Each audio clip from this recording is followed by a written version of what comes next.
You ready? The Committee on Education and Labor will come to order. I want to welcome everyone to the committee and note that a quorum is present. And also note that 100 years ago today, May 21st, 1919, U.S. Representative James R. Mann, a Republican from Illinois and chair of the Suffrage Committee, proposed the House resolution to approve the Susan B. Anthony Amendment granting women the right to vote. The measure passed the full House 100 years ago by a vote of 304 to 89, 42 votes above the required two-thirds majority.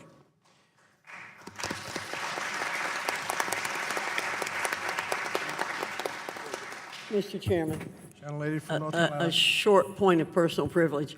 We were told this morning by the leading Republican in the House that the first bill was introduced by a Republican from California back in the 1800s. So we're very proud of our leadership in this effort.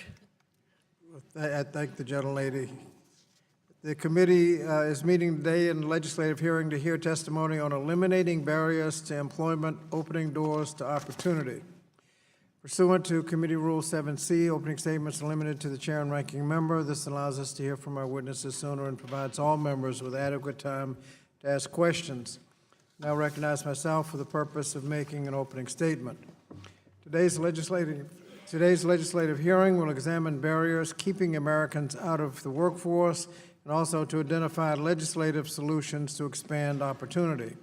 Despite the overall strength of the economy, too many still face a range of obstacles to employment, including discrimination, that undermines opportunities to take part in the benefits of work.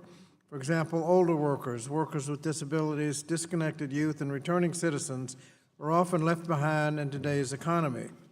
Our witnesses here today will help us understand the challenges facing each of these groups and how Congress can help solve those problems. For older Americans, age discrimination is a significant barrier to opportunities, and when older workers lose their jobs, they are far more likely than other workers to join the ranks of the long-term unemployed. In 1967, Congress enacted the Age Discrimination and Employment Act, or ADEA, to prohibit age discrimination in the workplace.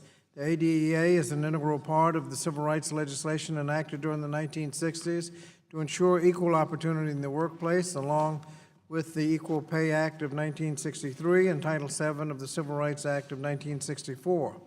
When Congress passed the ADEA, it recognized that age discrimination was caused primarily by the unfounded assumption that age impacted ability.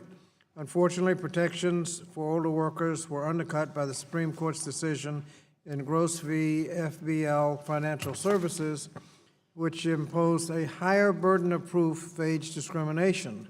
This 5-4 decision overturned precedent by requiring individuals to prove that age discrimination was the sole motivating cause for the employer's adverse action, rather than just a motivating factor of the employer's adverse action. The plaintiff in that case, Mr. Gross, is in the audience today. Mr. Gross, welcome.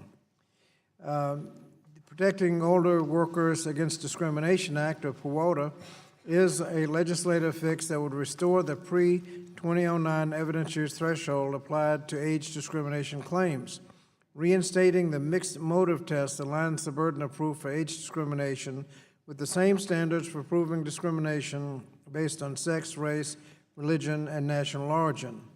I want to thank the lead co-sponsor of this important legislation, the gentleman from Wisconsin, Mr. Sensenbrenner, for his continued commitment for fighting against age discrimination. Individuals with disabilities also have long suffered from barriers to competitive integrated employment.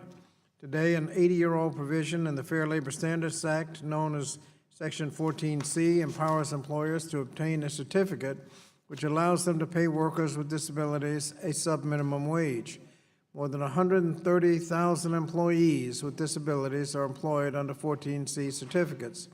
While intended as transitional employment, at least 95% of individuals with disabilities who enter sub-minimum wage jobs never obtain competitive employment, even though with appropriate support, most could in fact earn at least the minimum wage. We have the responsibility to eliminate 14C, written in 1938, under the belief that individuals with disabilities were necessarily significantly less productive than individuals without disability and presumably unable to earn even the minimum wage. The H.R. 873, the Transformation to Competitive Employment Act, is a bipartisan proposal that reflects this responsibility and phases out the 14C subminimum wage nationwide over a 6-year period. The bill provides $300 million for the Department of Labor to award grants to states and 14C certificate holders to help workers with disability transition into competitive integrated employment, and includes the grant to subsidize wages for the few who cannot in fact make at least the minimum wage but still desire to work to the best of their ability. It also incentivizes states and businesses to work with good faith towards implementing competitive integrated employment for all workers with disabilities. One of today's witnesses, Shane Roos, who will show how his organization proactively transitioned their employees into competitive integrated employment settings. Their success demonstrated that it is both feasible and socially beneficial to remove most of these individuals from segregated settings. Finally, today's hearing is an opportunity to explore the benefits of investing in millions of young Americans who are disconnected from school or the workforce. The research indicates that approximately 11% of young people aged 16 to 24, it's about 4.5 million people, are neither employed nor in school. Studies show that disconnected youth can cost nearly $400,000 in earnings over their lifetime and cost our communities $25 billion in health care, public assistance, and incarceration costs every year. Once again, this is a missed opportunity for individuals and our economy, which is partly why we refer to these specific young people as opportunity youth. The Workforce Innovation and Opportunity Act of 2014 increased opportunities for youth with significant barriers to employment by requiring 75% of funding for youth activities to be spent on out-of-school youth. This committee considers reauthorizing this key workforce development law, we must prioritize strengthening evidence-based programs such as summer jobs program that help underserved youth remain connected or reconnected to the education and employment. According to at least one study, its summer jobs program in Chicago actually saved more money by reducing crime and other social pathology, saved more than it cost. So similarly, we must ensure that returning citizens must have the support needed to re-enter the workforce. Today, roughly 1 in 3 Americans has a criminal record. More than 600,000 Americans return to their communities from incarceration each year, and they face a majority of employers who are unwilling to hire them. That barrier is particularly challenging for men of color who are disproportionately incarcerated. The 2013 National Institute of Health report found that as incarceration increases, African Americans face greater obstacles to employment compared to white Americans, creating, and I quote from that study, a new form of institutional racism with wide-reaching economic benefits. The EEOC even responded to this discrimination a few years ago by issuing guidance that a blanket policy of denying employment for persons with any criminal record without an individualized consideration, such as seriousness of the crime, the relevance to the job, and the time since the conviction, that if you have a blanket policy against hiring people with a criminal record, that could result in a finding of illegal employment discrimination. But if we follow the evidence, we will find that supporting employment for many returning citizens yields widespread benefits, including increased earnings for individuals, cost savings through reduced recidivism, strengthened public safety, higher taxpayer revenues, and of course, a source of good workers in today's tight job market. Today's hearing is an opportunity for us to consider the barriers to employment that impact a wide range of communities, as well as our responsibility to use our legislative mandate to remove these barriers. I look forward to the testimony of our witnesses who can help inform this committee on eliminating barriers to employment. Doing so will mean that America's workers will be better off, our economy will be stronger, and our communities healthier. I want to thank our witnesses for being with us today and yield to our ranking member, Dr. Fox, for the purpose of making an opening statement. Thank you, Mr. Chairman, for yielding time. This hearing is supposedly about barriers to employment, not opportunities for federal spending, federal involvement, and federal power. We could use a little truth in advertising today. It seems our colleagues on the other side have done their level best to have a hearing about employment without addressing the role of education, or put another way, skills development. That shows two things. First, a fundamental disregard for why this committee exists to do what it does, education policy and workforce policy, in tandem, side by side, cause and effect.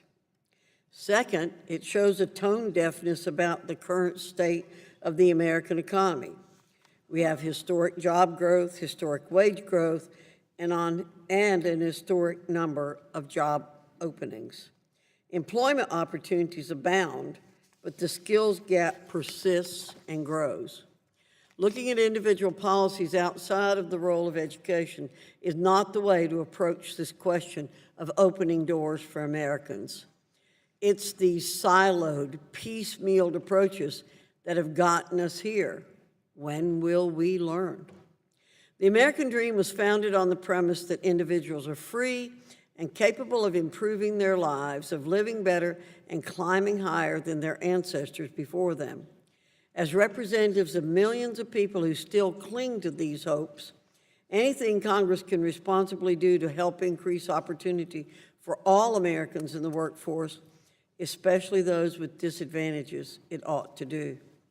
But history has shown us it's not the federal government, but the innovation and initiative of individual Americans themselves that has successfully broken down barriers. Though in the past we seem to agree more on what the barriers to success are and how to remedy them, today Democrats see barriers as opportunities to increase federal power. Republicans see barriers as opportunities to enable individual empowerment. If we really want to lift the barriers that stifle Americans trying to enter and thrive in the workplace, we need to propose remedies that reduce the skills gap and prepare individuals to fill the plethora of available high-quality jobs in this country. It cannot be overemphasized that all education is career education. We'll get nowhere in our efforts to close the skills gap and fill these millions of open jobs if we do not make post-secondary education reform the focus of our efforts. Apprenticeships, earn and learn opportunities, stackable credentials, a fair and full view of what post-secondary education is and should be. This is the key to opening doors to opportunity and prosperity, not a more reactionary federal government. The promise of higher education is broken, and federal law perpetuates this failing system. By reforming the Higher Education Act to leverage employer expertise, allow for innovative ways to gain skills and stackable credentials, and encourage lifelong learning, Congress can help close the skills gap and unleash the economic potential of Americans nationwide. Our previous efforts, like strengthening the Career and Technical Education for the 21st Century Act and WIOA, provided lucrative results for the American worker by supporting his or her progress and development. These policies have asserted that the answers are closer to home than an influx of government spending and programs. We've recognized that education and workforce development are one in the same in the past, and we must do the same going forward. As legislators working to remove the barriers to economic and employment success for all Americans, especially the disadvantaged, it's critical that we keep this approach in mind. Our success is an individual success, and removing barriers should mean less government overreach and involvement, not more. Thank you, Mr. Chairman. I yield back. Thank you. Without objection, other members who wish to insert written statements into the record may do so by submitting them to the committee clerk electronically in Microsoft Word format by 5 o'clock on Tuesday, June 4th, 2019. I'll now introduce our witnesses. Our first witness is Lori McCann, who is a senior attorney with the AARP. Her principal responsibility includes litigation and amicus curiae participation for AARP on a broad range of age discrimination and other employment issues. Shane Roos is the Senior Vice President of Achieva Support, located in Pittsburgh, Pennsylvania, a nonprofit organization that serves thousands of people with disabilities and their families each year. He oversaw the Achieva's vocational transformation, including the shuttering of 5 sheltered workshops and the phase-out of their 14C certificates. Daniel Bianco is co-founder and managing director at the University Ventures. He leads the firm's investments in education-related ventures. Keisha Bird is the director of the youth policy at the Center for Law and Social Policy, or CLASP. She has expertise in youth development, workforce development policy, reentry, and career pathways, with a focus on equity, opportunity youth, and individuals impacted by the criminal justice system. We appreciate all of our witnesses for being here. Look forward to your testimony. Let me remind you that we have read your testimony, your written statements, and they will appear in full in the record pursuant to Rule 7D, the committee practice. Each of you is asked to limit your oral presentation to 5-minute summary of your written statement. Before you begin your testimony, please remember to press the button in front of you in the microphone so that it will turn on, members can hear you. As you begin to speak, the light in front of you will turn green. After 4 minutes, the light will turn yellow, and you'll have 1 minute remaining. When the light turns red, your 5 minutes have expired, and we ask you to please wrap up. We'll let the entire panel make presentations before we move to member questions. When answering a question, please remember once again to activate your microphone. I'll first recognize Ms. McCain. Thank you.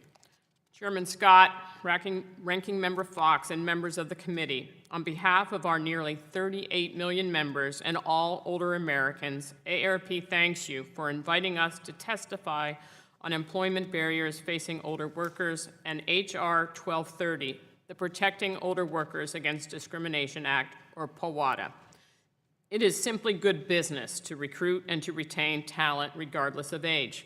The 50-plus segment of the workforce is the most engaged cohort across all generations, yet older workers continue to face numerous obstacles to employment, barriers that cannot be fully addressed in one hearing. Today, I will focus on the most significant barrier older workers face: age discrimination. Age discrimination in the workplace remains disturbingly pervasive. 3 in 5 older workers report that they have seen or experienced age discrimination on the job.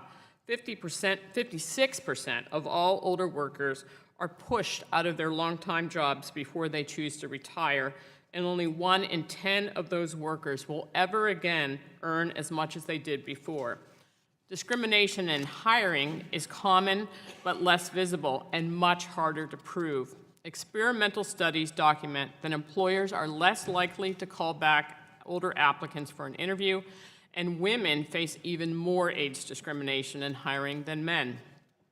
There are many best practices employers can and do adopt to help prevent discrimination, but such efforts are no substitute for strong legal protections.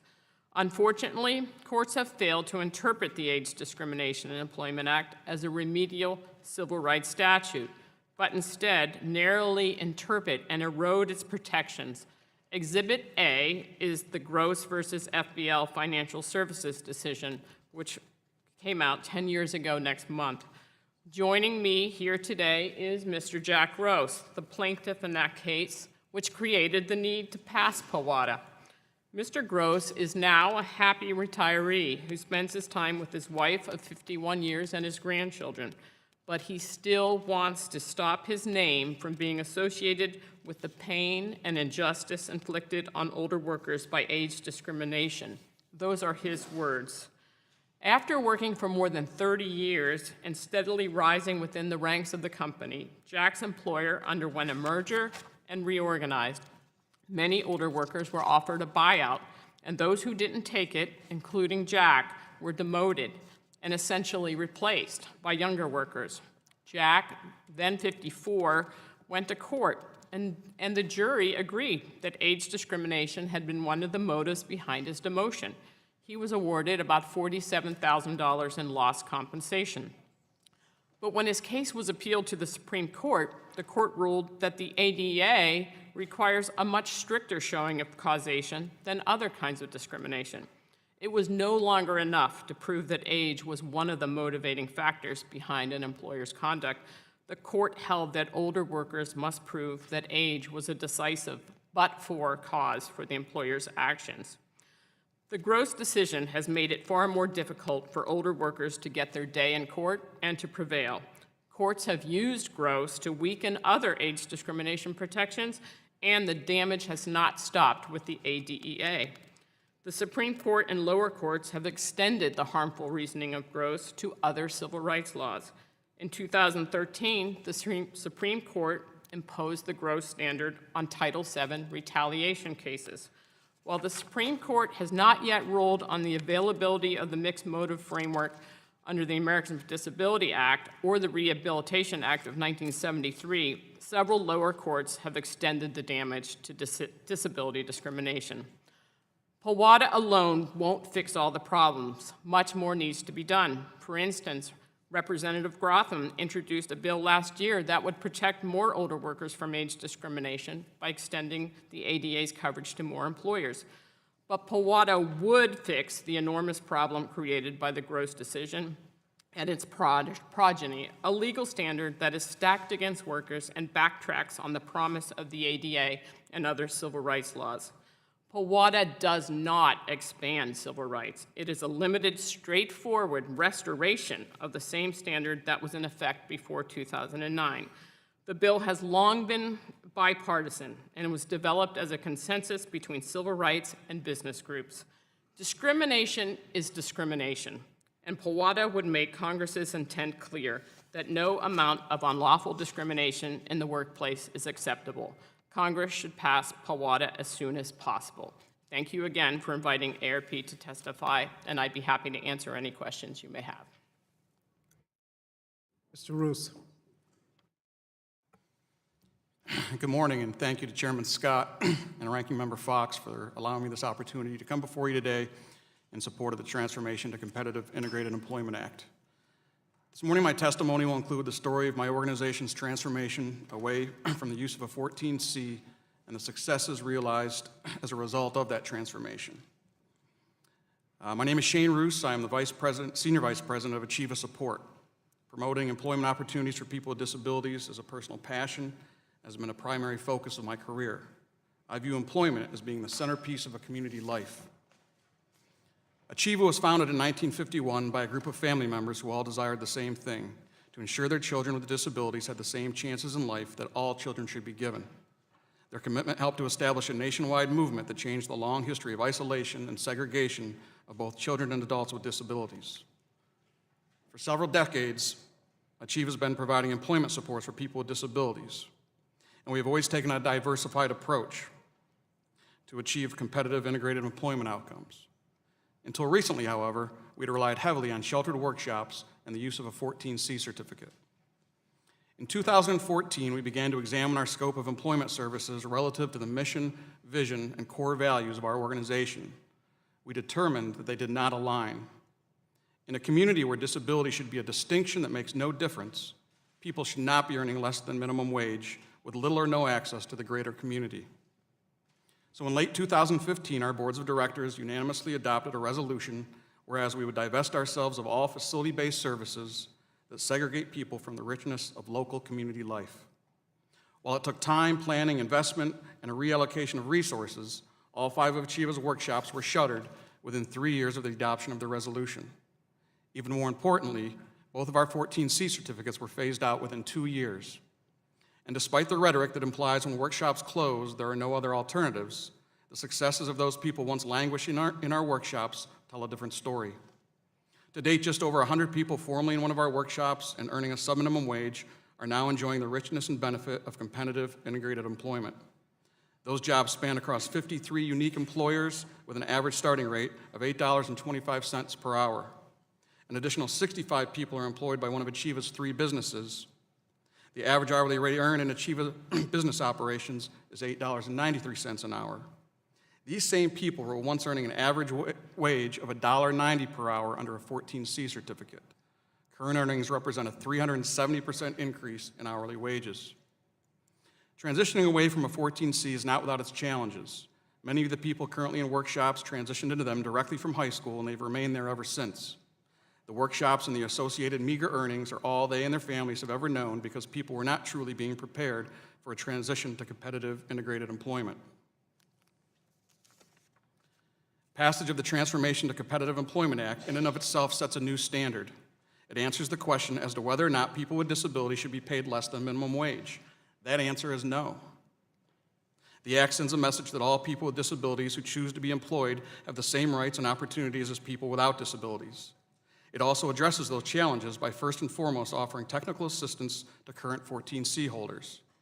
They will need to understand and buy into why it should be done and develop a competency as to how it can be done in order to successfully transition away from the use of a 14C. Transformation of this kind does not occur overnight. The Act allows ample time to create and implement an exit strategy.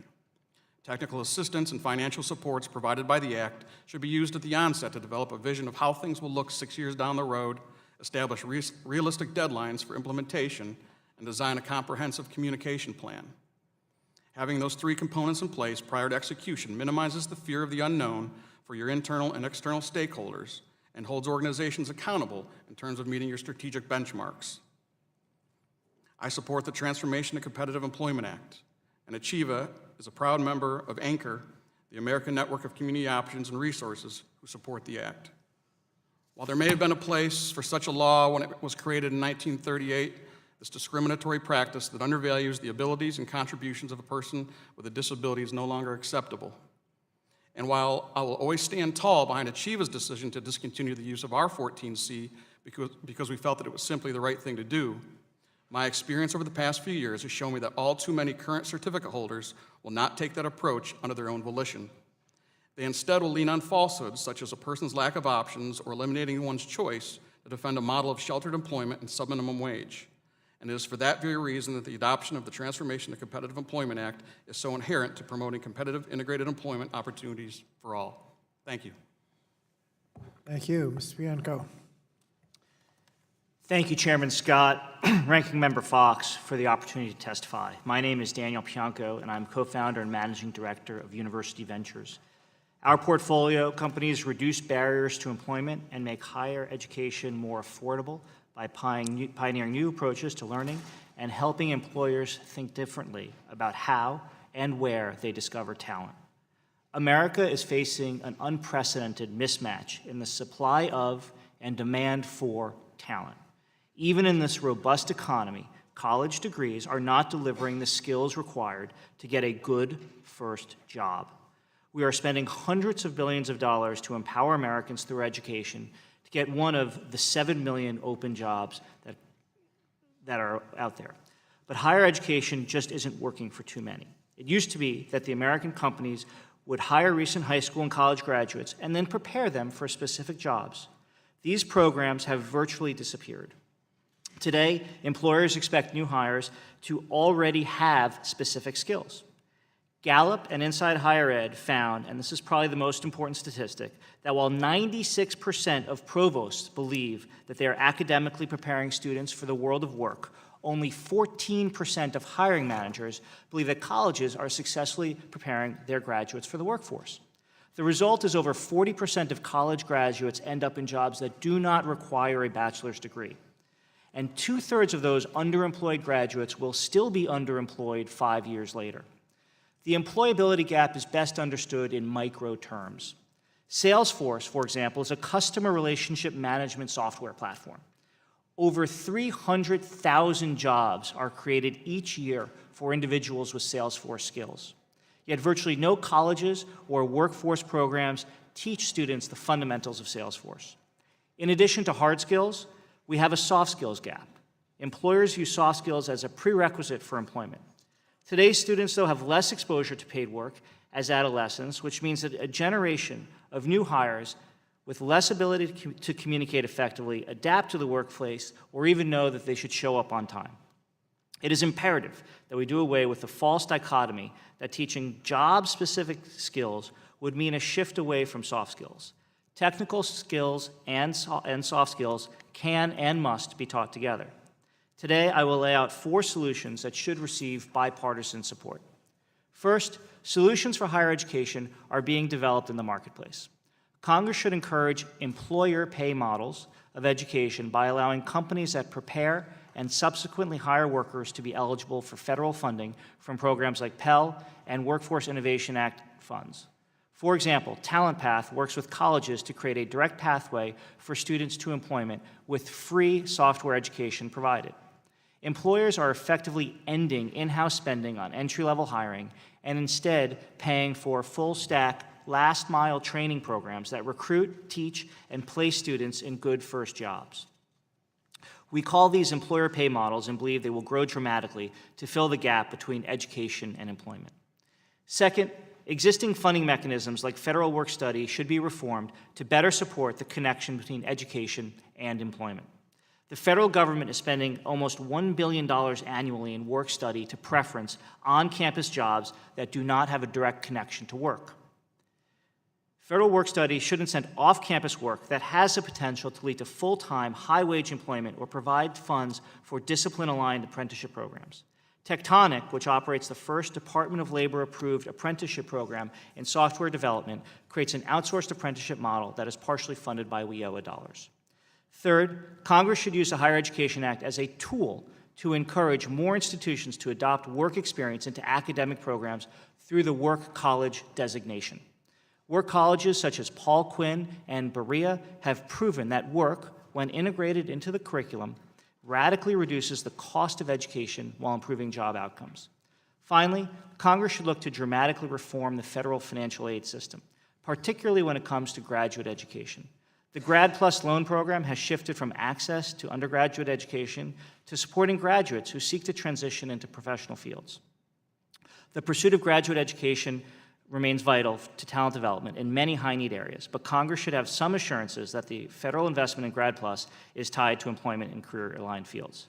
Congress has spent decades providing access to post-secondary education, yet the chasm between employers and educators creates huge barriers to entry to employment. Today, it is more important than ever to ensure that completion of a credential connects a graduate to employment and future success. Thank you for your time, and I look forward to answering questions. Thank you. Ms. Byrd. Chairman Scott, Ranking Member Fox, and members of the committee, thank you so much for the opportunity to testify on barriers to employment. I am Keisha Byrd, the Director of Youth Policy at the Center for Law and Social Policy, or CLASP, an anti-poverty organization. We work nationally and with states and communities around the country. Today, you've asked me to address barriers and solutions that affect young people, including opportunity youth. Young people who are ages 16 to 24 are not in school and work, and people impacted by the criminal justice system. In my written testimony, I also include other workers who face barriers. Today, I want to make 4 key points. First, the economy is leaving out too many people.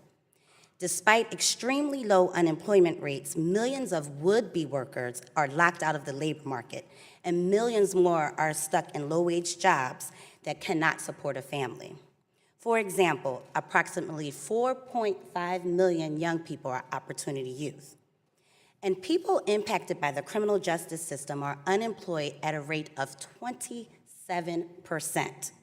For Black men and women who have returned from incarceration, that figure jumps to 35.2% and 43.6%, respectively. Second, the barriers to employment that face youth and adults locked out of opportunity are structural. They arise from systems and policies and not individual choices. So we know the key structural systemic factors include mass incarceration, racism and discrimination, segregation and isolation from inner cities to rural communities. We know policy and investment failures in the K-12 adult and post-secondary education systems, and major gaps in access to work supports like childcare. Third, the federal government is critical to addressing barriers to employment in partnership with states, communities, and business. The federal government, and in particular this committee, has a central role in dismantling barriers based on race, gender, geography, income, and ability. So federal education and workforce development funds are investments in equity. They are the funds that build the equity framework and infrastructure by focusing on effective interventions like career pathways and disparately impacted populations. But this crucial role has been weakened by the erosion of budget investments. For example, while 36 million adults need foundational skills, adult education at current levels only serve 1.4 million annually. So we have a tremendous gap in service. And fourth and finally, we know what works and we know where investments need to be made. So simply put, it's really time to act.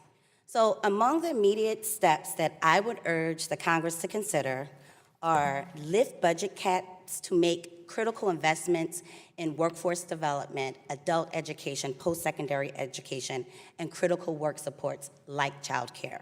Invest in strategies for job creation and youth-free connection, summer youth employment, for example, through the Opening Doors Act for Youth. Make improvements in the Workforce Innovation and Opportunity Act in tandem with the Higher Education Act, and directly address the consequences of incarceration.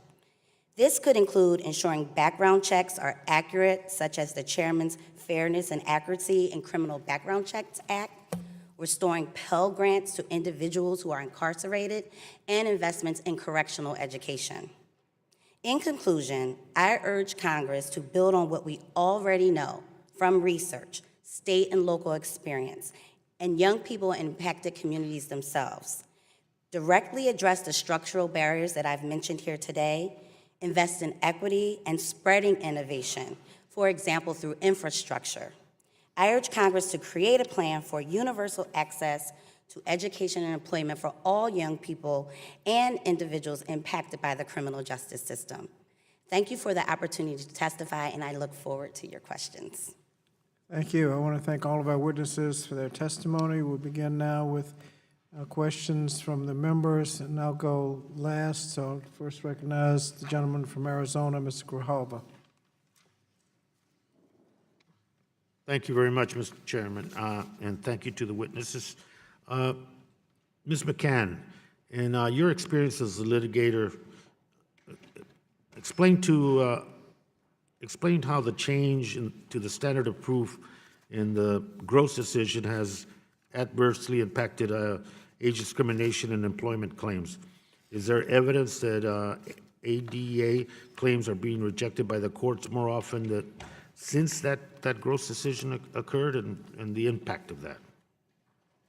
Sure, thank you. As I explained in my testimony, the Grace decision basically heightened the level of proof for an age discrimination victim as compared to other victims of discrimination. So it's no longer enough for an age discrimination victim to prove that age was a motivating factor in their employer's decision, but they also have to prove the hypothetical negative that had the employer not taken age into account, they would have done the same action or taken the same decision. So they're almost being required to prove a hypothetical negative. That's very difficult to prove. By proving that age was already a motivating factor, the age discrimination victim has already established a claim. It's hard to quantify the impact Gross has had on age discrimination claims. How do you quantify or take into account the cases that were never brought? Because an age discrimination victim, knowing how difficult it was already to prove discrimination, now knows that the burden has been raised. We've heard anecdotally from other plaintiffs' attorneys that they're not going to take an age discrimination case knowing that they're going to be required to produce either more evidence or more compelling evidence to prove age discrimination than other forms of discrimination. It's one of the reasons AARP has its litigation program, because we have the resources to take on these cases. And a lot of victims just choose not to bring them. Thank you very much. Ms. Byrd, just a general question. I think we've heard and we'll probably continue to and hear some more about the issues that we're dealing with, whether it is youth, issues of age discrimination, disabilities discrimination in terms of whether it be pay or accessibility, that all this can be overcome by individual grit, you know, that the individual initiative, the individual success, that it's up to that individual regardless to make it out, and that for this reason there should be no government involvement. Let nature take its course. Kind of an upside-down Darwin theory in my mind, but anyway. So your response to that, since you mentioned systemic reasons and why there's a role for government, if you could expand on that one point that you made. Yes, thank you for that question. As I mentioned, the barriers to employment faced by a range of folks are structural. The research is pretty clear that there are discriminatory hiring practices based on age, whether you're a younger worker or an older worker, based on race. We haven't improved discrimination. If that barrier exists, if I may, Ms. Byrd, how can the individual, through individual grit, get over that barrier? Yeah, so I believe that there's a federal role to play, and part of that federal role is ensuring that there are fair hiring practices, federal government working in partnership with employers to dismantle some of those barriers. For example, for individuals who are incarcerated, ensuring that there are ban-the-box efforts that don't unfairly discriminate from those who have had backgrounds and impacted by the criminal justice system. So that's just one example of how the federal government can play a role, because these issues are structural and we can't overcome them with individual case-by-case efforts. Thank you. Mr. Roos, in the transition problems process that you talked about and that Achieva went through and others, you state your decision was not well received. Who objected and why? Primarily, it was families of the people who had been in the workshops for all of those years that were really our biggest opponents. They didn't see an alternative for their sons and daughters, brothers and sisters, and I attribute that to it's just what they were used to. I talked about it in my testimony. They'd gone right from high school right into a workshop. It was that standard Monday through Friday, 8 to 4 o'clock. They knew their son and daughter, their loved one was well taken care of during that time. Employment really wasn't the focus. It was time spent somewhere that they knew that they were adequately supported as opposed to looking to achieve employment outcomes. Yield back, Mr. Chairman. Thank you. Gentleman from Tennessee, Dr. Rowe. Thank you, Mr. Chairman, and thank all of you. I agree with many things that all of you said. And Mr. Gross, I knew when I was getting older, when I kept getting these unsolicited emails for the walk-in tub, that's how I knew I was aging. In our state of Tennessee, and I want to go over some things that we're doing there and just get your comments on it, and also on the issue of incarceration. I had a local roundtable with my law enforcement people. 80% of the jails are people there with drug crimes. And we can't arrest our way out of this problem, and these are people then that are tainted. We need them in the workforce. So I think the president did the First Step Act. It was a bipartisan bill that I totally agreed with. And as a physician that's watched this occur over the years, this drug epidemic, we have to do something about it because it's affecting the life expectancy in this country. It's also affecting our workforce. So that's one thing said. In Tennessee, we recognize we had a skills gap, and we recognize that in our state. And we started a drive to 55, where 55% of our people in our state have a definable skill or certificate after after high school. And the way we did this was we made community college free. Anybody in our state who graduates from high school now can go to community college or technical school. And these are some numbers I want you all to remember. I went to my local TCAT and talked to the president the other day, and 77% of students graduate on time in a career path, 77%, much higher than college. 98% are placed in a job immediately after school. 100% graduate with zero debt, where the average debt of a college student who may not be able to get a job is around $30,000 in our state. If it's a private school, obviously it's much higher. So we've recognized this skills gap, and I went out hiking this weekend with a friend of mine who can hire 5 mechanics today. I could go on and on about the unfilled and the soft skills. That's why, Ms. Bird, it's so important to have youth working to learn those soft skills. Show up at 8 o'clock, work hard, and be there till 5 o'clock. And I think our state is doing a decent job. We have 14,000 people in the Tennessee Reconnect. If you're a senior and you lose your job, you also can go back to school and be educated at no cost, because we believe that investment in education in the state of Tennessee is going to pay huge dividends for our state. Now, I guess, Mr. Bianco, a couple of questions that you have. What are some of the biggest challenges that states face in helping students earn degrees, and what are some of the biggest opportunities we ought to be focusing on? Well, first of all, I want to commend the government of the state of Tennessee. What you did in Tennessee, and I didn't actually know all the statistics you just mentioned, but when Governor Haslip started with the free college program, I think he made a big splash. And honestly, I think he really galvanized a lot of people around the concept of making college tuition free up to some level. At the state level, again, I think Tennessee is a really wonderful example of sort of creating the ecosystem around connecting education to employment. You mentioned sort of the employment councils that you guys created, and then made sure that the community colleges and the regular colleges and universities all integrated with that, and the results speak for themselves. So I think Tennessee is an excellent example. Let me give you another example we're doing. We have a bus company from Belgium that's moving in, and they're starting to shovel dirt, I think, this spring.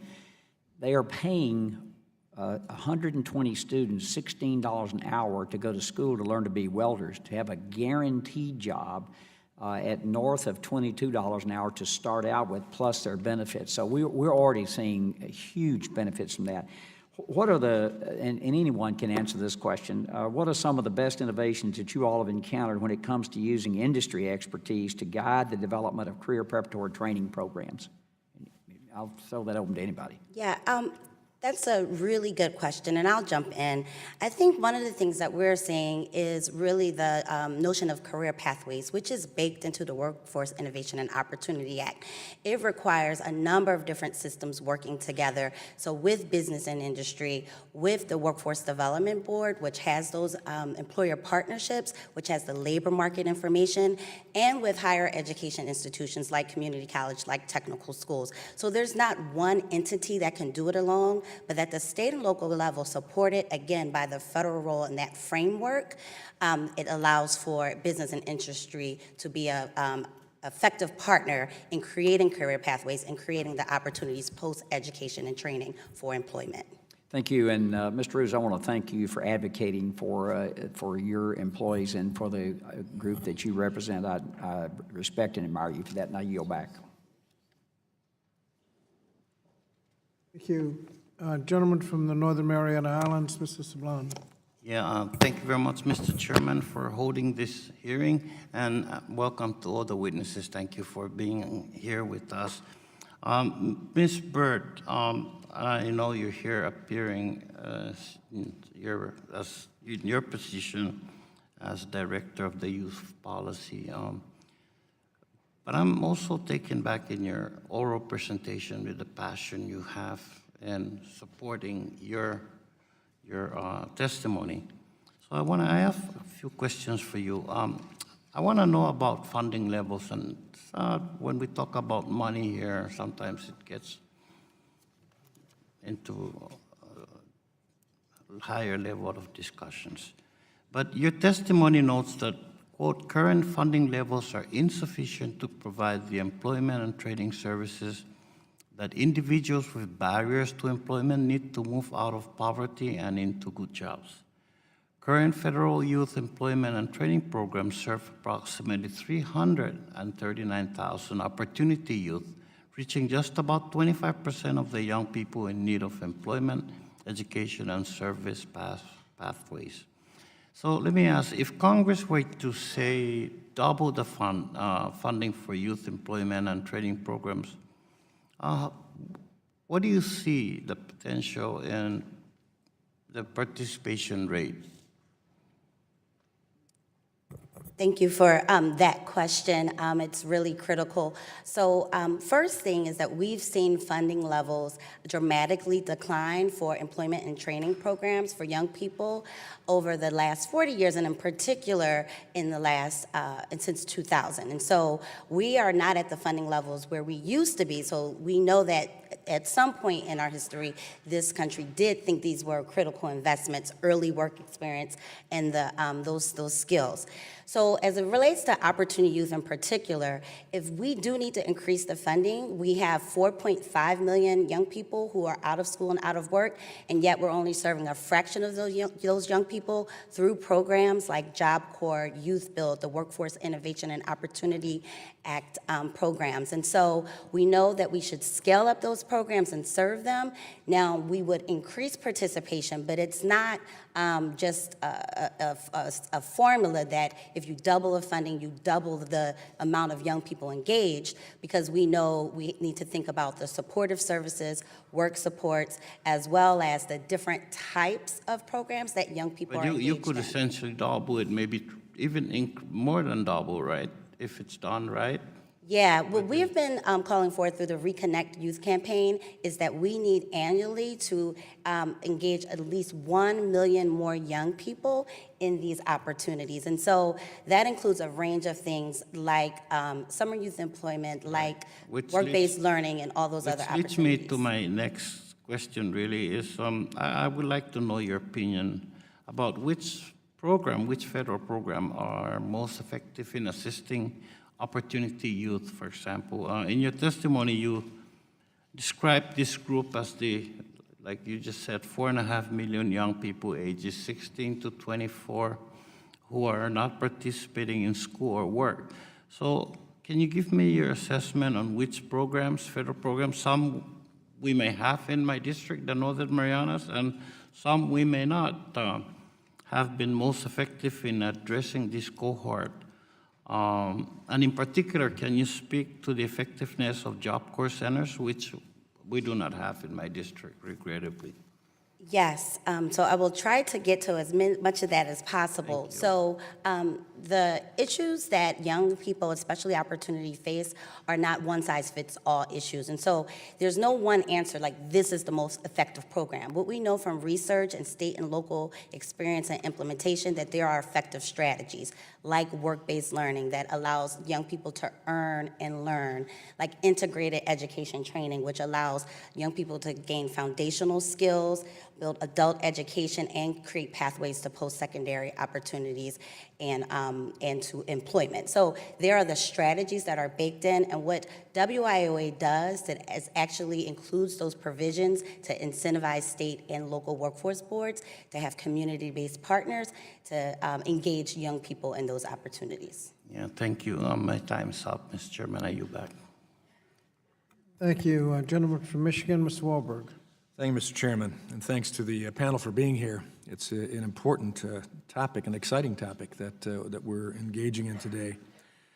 When I meet employers in my district, they often talk about the disconnect between the skills being taught in colleges and universities and the skills that employers are seeking to meet their workforce needs. Sometimes they don't even come close to what actually is needed in the workplace, as you've indicated in your testimony. I have a number of excellent colleges in and around my district that are attempting to develop courses and programs to satisfy this workforce demand. Mr. Chairman, you might be interested in one college, Adrian College in my district, has developed a relationship with Google. And I remember when we visited Google last term together, and heard of the massive need that they had in people trained in the computer skills, IT, coding, all of the rest, but also needed those soft skills, critical thinking skills, et cetera. They weren't finding them. They were finding people that had courses, but those courses weren't meeting the needs of the real world.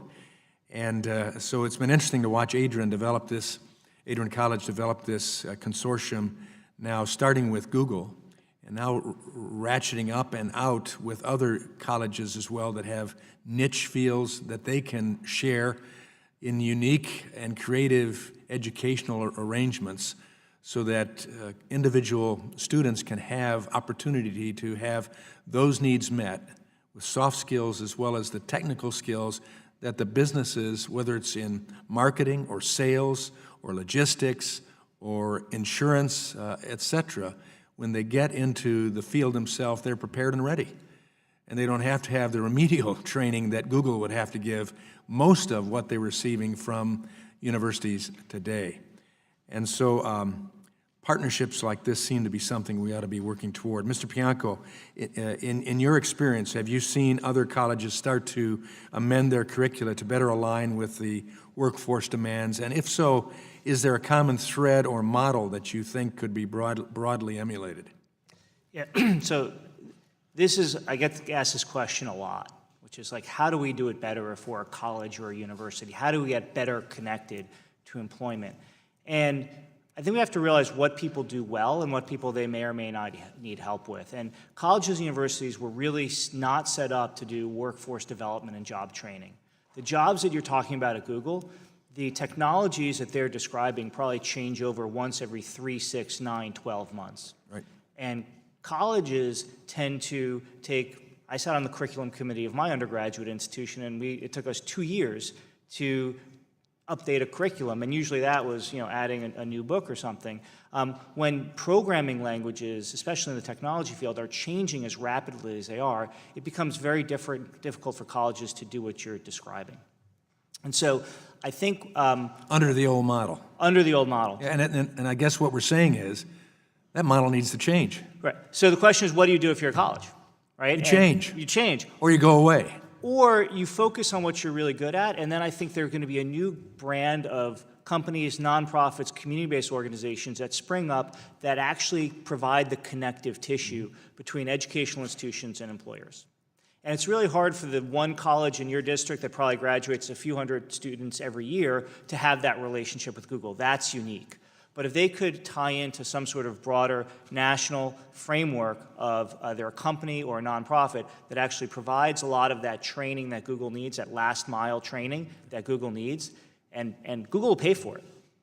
And Google is paying for it. Google is paying for it. And 21 other businesses are now starting to work in this consortium to do the same thing. Exactly, and what you're describing is exactly what the future is. These intermediaries are going to spring up, and Congress should really help develop these intermediaries that can connect, this chasm between education and employment. So what you're describing is exactly the innovation we would be excited to see grow. And with push, like you're talking about, in a sense, forcing through saying it's not going to work the old way. Right.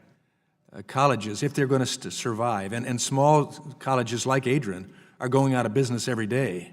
Those are the ones that are struggling the hardest. I mean, if you're a small college, how do you keep up to date? And so, I think as you think about, well, how do you encourage innovation? You should actually think about putting workforce dollars on the table that could facilitate that interaction with. Google's a big example. They got a ton of money, but there are plenty of other companies in your district, Congressman Scott's district, that would probably love some money to help them build an apprenticeship program for the middle skill areas that you described. Thank you. Exciting opportunity. I yield back. Thank you. Gentlelady from Florida, Ms. Wilson.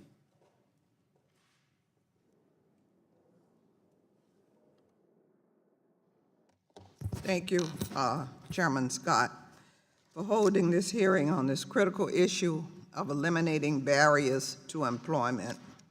I also thank the witnesses for sharing their testimony with us this morning. The importance of today's hearing cannot be overstated. Even though the economy has statistically reached full employment, There are still tens of thousands of people who have been left out of the job market.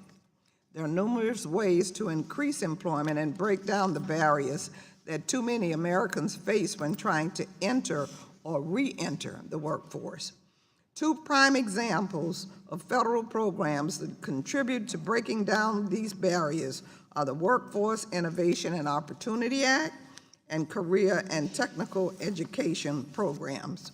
Increasing funding for both of these important programs would be a positive step forward. We also need to remove the barriers to employment for those with arrest records and other criminal backgrounds. 1 in 3 Americans has a criminal record, and they not only face educational, social, and other barriers to employment, but oftentimes outright discrimination. Low rates of high school retention among Black male students directly relate to high rates of joblessness and incarceration. More than 2/3 of Black male dropouts end up serving time in state or federal prison, making their path into the workforce much more difficult. One of my life's missions has been to put up a permanent roadblock on the destructive and demoralizing path that has entrapped too many boys and young men of color and other at-risk youth. And my experience as a teacher and a principal has taught me that very real benefits of reaching children as early as possible, and how, with the necessary encouragement and support and resources, their lives can be transformed so that they will make positive choices for themselves and their futures. I have a few questions for Ms. Byrd. Ms. Byrd, how important is it to bring together community institutions such as schools, workforce development providers, the juvenile justice and child welfare agencies to reach opportunity youth?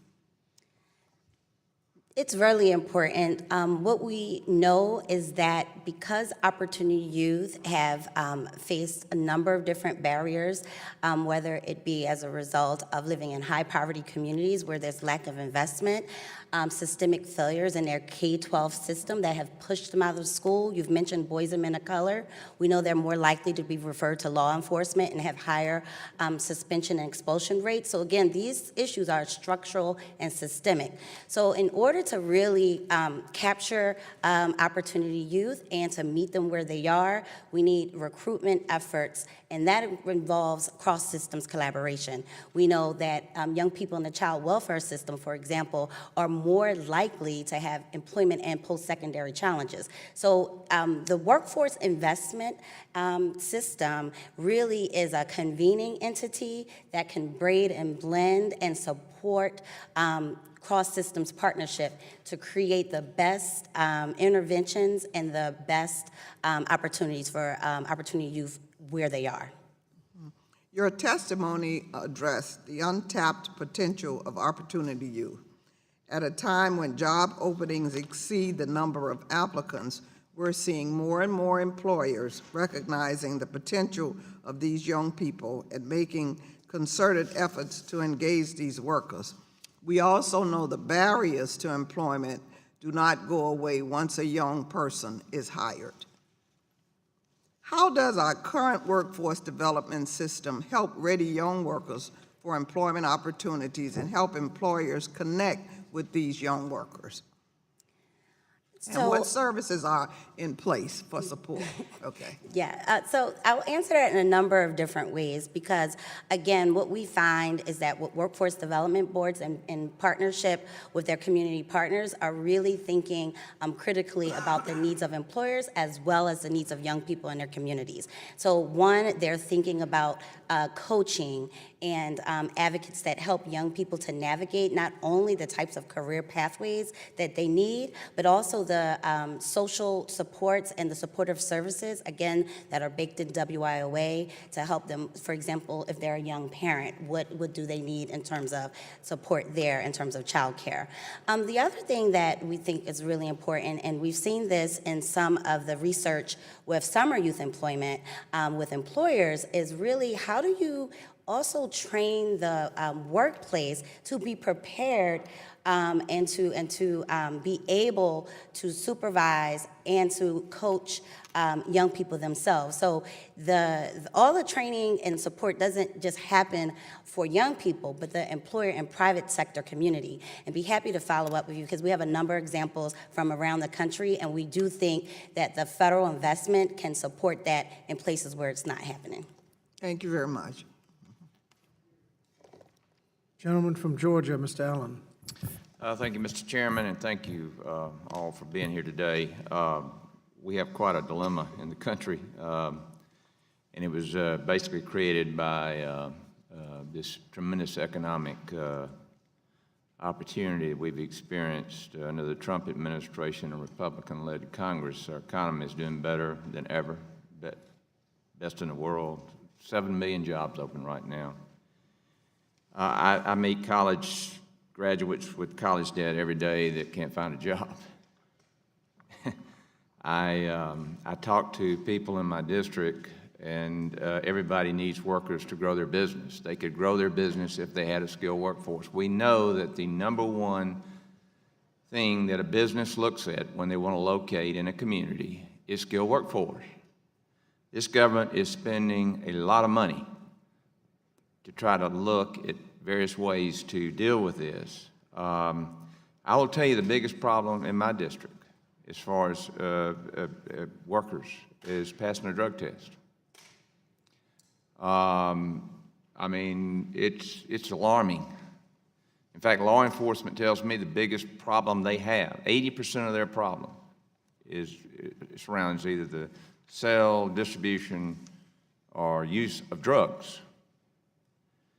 And so we know that there are reasons. I have employers that want to encourage their folks to work overtime, but they won't work overtime because if they make a certain amount of money, they lose their government benefits. In fact, they do not want to move up in the workforce because they will lose their government benefits. There are people who won't go to work because they'll lose their government benefits, maybe 20 million work-capable people out there. I think the problem's with the federal government.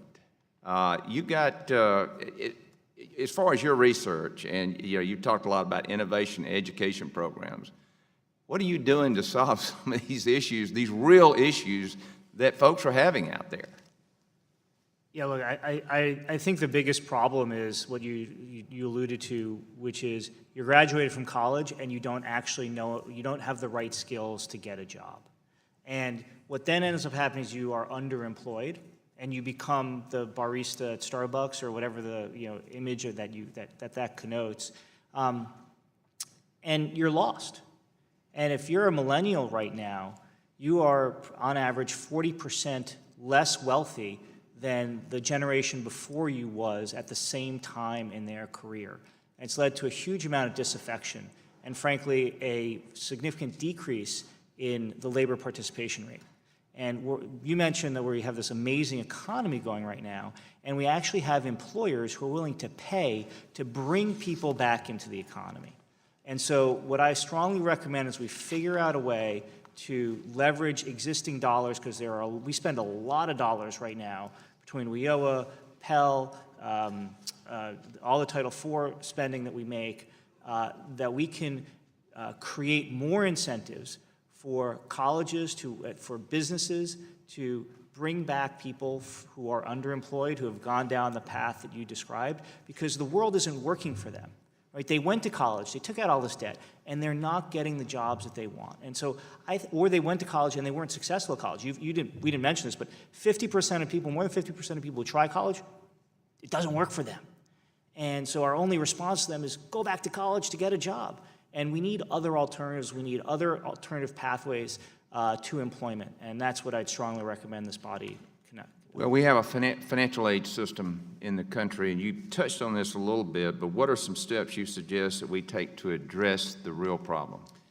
So right now, the entire incentive structure in the financial aid system is, and I regret to use this term here in this august hall, but it's butts and seats. And our entire economic model is if someone shows up to class on a certain day, then there's enough Pell or Title IV money for that person to get paid to sit there, or for the school to get paid to sit there. We need to create better models that encourage schools to actually have output measured, whether that's actually linking the Title IV monies that they're receiving to eventual outcomes, or creating other financial measures that incent schools to create better outcomes for their students. Great, thank you, sir, and I yield back, Mr. Chairman. Thank you. Gentlelady from Oregon, Ms. Bonamici. Thank you, Mr. Chairman and Ranking Member. Thank you to our witnesses and also to Mr. Gross for being here today. You know, despite our nation's low unemployment rate, the economy is not working for everyone. There are systemic forces in our labor market that are creating barriers. Those include wage discrimination, lack of paid family leave, unpredictable schedules, inaccessible childcare, and of course, discrimination. My home state of Oregon has taken some tangible steps to address some of these barriers. The state legislature raised the minimum wage. We have long prohibited employers from paying tipped wage workers a sub-minimum wage, and in 2015, the legislature passed a ban-the-box bill to prohibit employers from inquiring about criminal convictions before the interview stage of hiring. You know, also, I want to talk about workforce development programs that are helping more people, but I want to note that, you know, I mentioned my state. An equitable workforce requires congressional action. So workforce development programs. Ms. Byrd, I really appreciated your testimony. I want to talk a little bit more about the Workforce Innovation and Opportunity Act, or WIOA, which we passed with bipartisan support in 2014. We know that it's really outlining the vision for a workforce system that is responding to the needs of employers, but also getting people into jobs. So how do the programs provide the support services to help individuals facing barriers, but also what role have local workforce development boards played in supporting the state and local strategies? How should this committee address these successes and challenges as we look at reauthorizing WIOA? Yes, so I'll start with the role of local workforce boards. As we know through WIOA, the federal role is really to kind of set the stage of what does research show about interventions that work, to lift up the innovation that has been happening in local communities. And now what we found is that local workforce boards, again, are the convening entity, and really connecting, because of the unified plan that was baked into the law as an option. We've seen then that more and more local workforce boards are partnering with their health and human services agencies, thinking about behavioral health. That is a really huge challenge for individuals who've been formerly incarcerated or young people and others. We've also seen that local workforce boards are using their research strategies to go deeper with individuals to barriers to employment, and that's at the local level and the state level. And so I have a couple of examples in my written testimony about how California has advanced that because of the definition of individuals with barriers to employment, as well as Washington State. I'm not sure they would have done it otherwise. I don't want to cut you off, but I sure want to get another question, and thank you very much. Ms. McMahon, Oregon's population is one of the most rapidly aging in the country, and I have heard from workers who tell me they have been dismissed or denied employment because of their age. And for at least the last decade, there's a sort of common understanding that it's really hard to prove an age discrimination case. Age discrimination is wrong, and employers should not be allowed to violate the rights of older workers who are striving to provide for themselves. So I joined Chairman Scott in introducing the Protecting Older Workers Against Discrimination Act. I'm glad we're focusing on that today. So you talked in your testimony about the importance of providing the same sort of Title VII protection to older workers that other populations have under the Civil Rights Act. So I want to follow up on Mr. Grijalva's question. How has the Gross decision and the subsequent cases applying it affected the EEOC's ability to respond to age discrimination? And also, I'm going to try to get these all in at once so you can use the time to respond. How have these decisions affected the anti-retaliation claims under Title VII? And how would the Protecting Older Workers Against Discrimination Act help workers bringing these claims? Thank you for all your questions. To start with your comment about the EEOC, I think that the Gross decision affects the EEOC in much the same way it affects private plaintiffs, that the EEOC also faces when bringing an age discrimination case, faces that same heightened burden of proof. It was already hard, now it's. It's already very, very hard. And so the EEOC is hampered as well.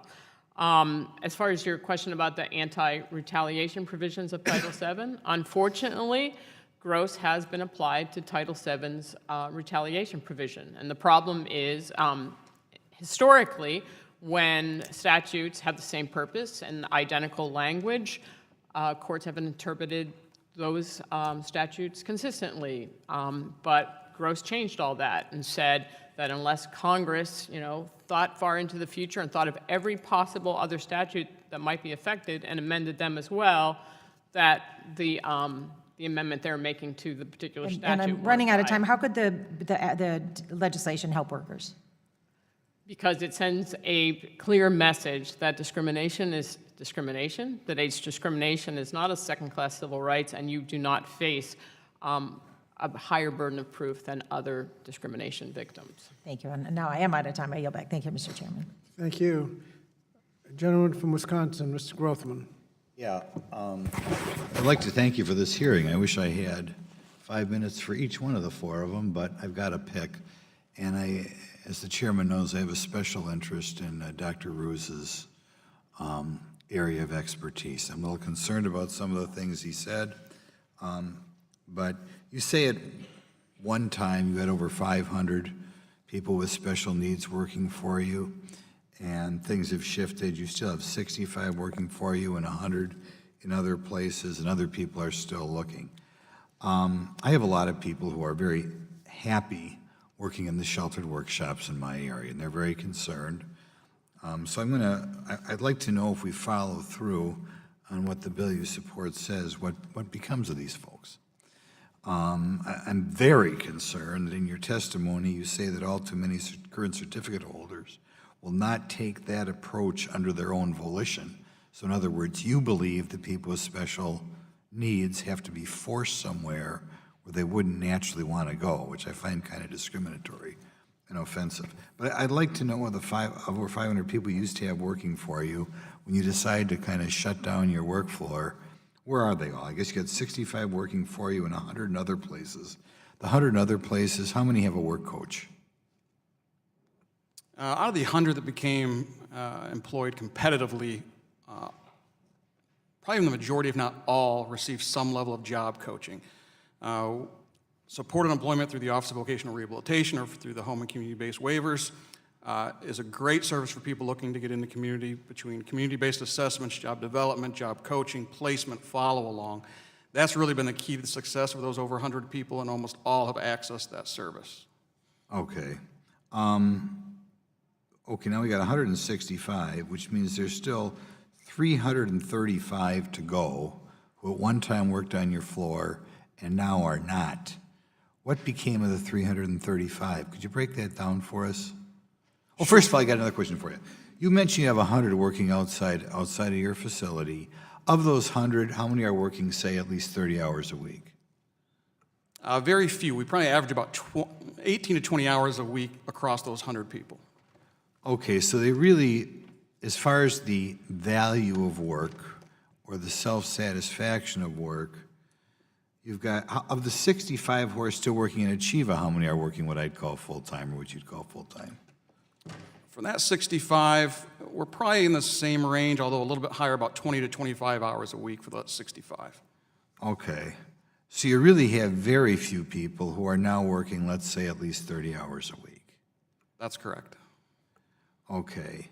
So if I have somebody who's right now happy in a work center and is working 30 or 35 hours and is proud to be like so many other people in society, so many people like siblings in their society, when we pass this bill, a very tiny percent are still going to have the satisfaction of working, say, 30 to 35 hours a week and kind of like being like everybody else. Is that true, apparently? When you say working in a facility like that, that number of hours a week, I would argue that, in essence, they're not working. They might be attending. They might be physically present 30, 35, 40 hours a week, but they're not working. I discussed in my testimony, there's a lot of downtime that occurs in those workshops. Work is not always available. I still see people prior to our closure doing work sampling, where one person would put together a widget and the guy across the table from them would take it apart. Okay. So the attendance versus working are two different. Okay, now I'll give you another question. I have 10 work centers in my district, or what you, work centers. I have a very high opinion of all of them. Right now, there are people who work part-time in a work center and part-time out in the community. Some of these people are very proud to work out in the community and wish they could work more hours out in the community. Other people prefer to work in the work center for a variety of reasons. And they are very adamant in that they prefer to work in the work center. Why would we vote on a bill or for a bill in which people who are happy working in the work center no longer have that right? Or as you say here, in essence, pushing them out of their work center because, quote, all too many current certificate holders will not take that approach under their own volition. In other words, they don't want to, but the government has to force them out of a job they currently like. Elimination of the 14C doesn't force people out of a workshop necessarily. I would challenge those workshops that if they support their business model and they have a happy workforce, to find a way to pay minimum wage, just as we've done in our business operations successfully. I don't know what your average employee is like, but at least the work centers that I deal with, there are a lot of people who fairly obviously cannot produce at a minimum wage. Right now, the minimum wage is, I think, $7.50. There's a bill we've heard here that's going up to $15. I would think it is somewhat obvious that it's hard to put together a work plan in which you can take somebody like that and make money while paying them, $400 or $500 a week, and you could wind up with some very unhappy people. You agree? I agree that you need to look at your workforce in terms of their ability to contribute and produce, but I would argue that if you have people in a work center that clearly aren't showing those abilities or showing any advancement towards competitive employment, then I'd question as to why they're in a work center when there's other home and community-based services available to them that would provide to them a fulfilling community life. Do you mind if I respond, Mr. Chairman? I mean, I'll give you an example, and you can tell me what I should tell him. I ran into a guy in my district recently. I think he's 34 or 35 years old. He is severely physically handicapped. He gets paid well under minimum wage because he's incredibly physically handicapped. Very sharp, though, very bright. He was laid off for whatever reason because the government said this is not okay. His dad tells me he's crushed, that they put him in day services, which his dad and him describe as babysitting. So he has gone from maybe making 80 cents, $1 an hour, but so proud of that paycheck he earns, to going in day services, babysitting. And this 33 or 34-year-old sharp guy, he's crushed. What should I tell his dad? Yeah, I don't promote segregated day services either, and I don't think that's the right solution for that gentleman that you've just described. Center for Medicaid Services is looking at something called community participation supports as a way of getting out in the community short of having to rely on a facility, any type of facility. He's crushed because he doesn't have a job. He's not earning a paycheck, not because he wants better day services.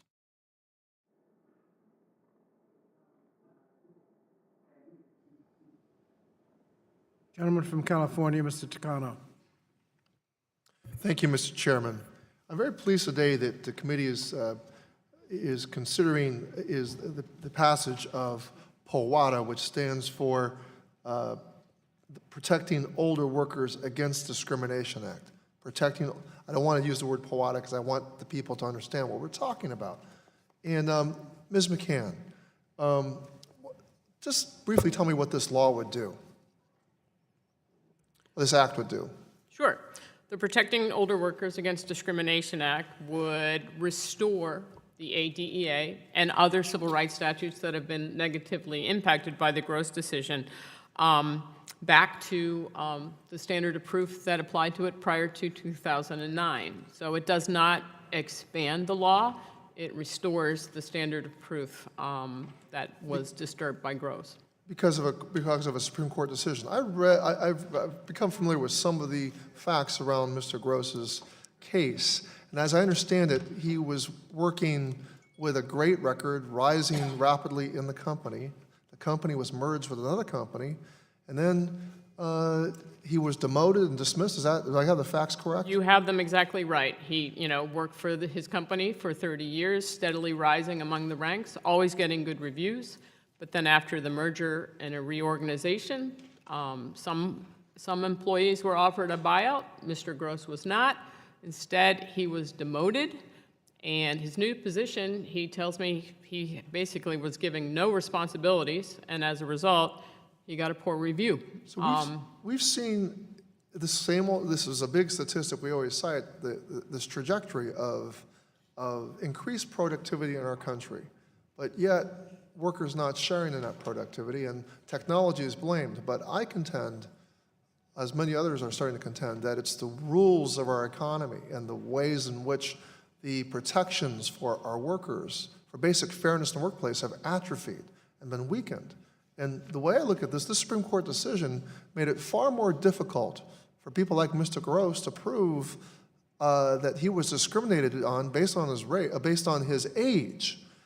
He was a great worker, producing, being part of that productivity of the company, but these new managers that came in had this obvious economic motive to reduce the salary obligations they had to workers like Mr. Gross, right, Ms. McCann? Correct. And I also want to add that Mr. Gross actually was able to prove that age did play a factor in his demotion.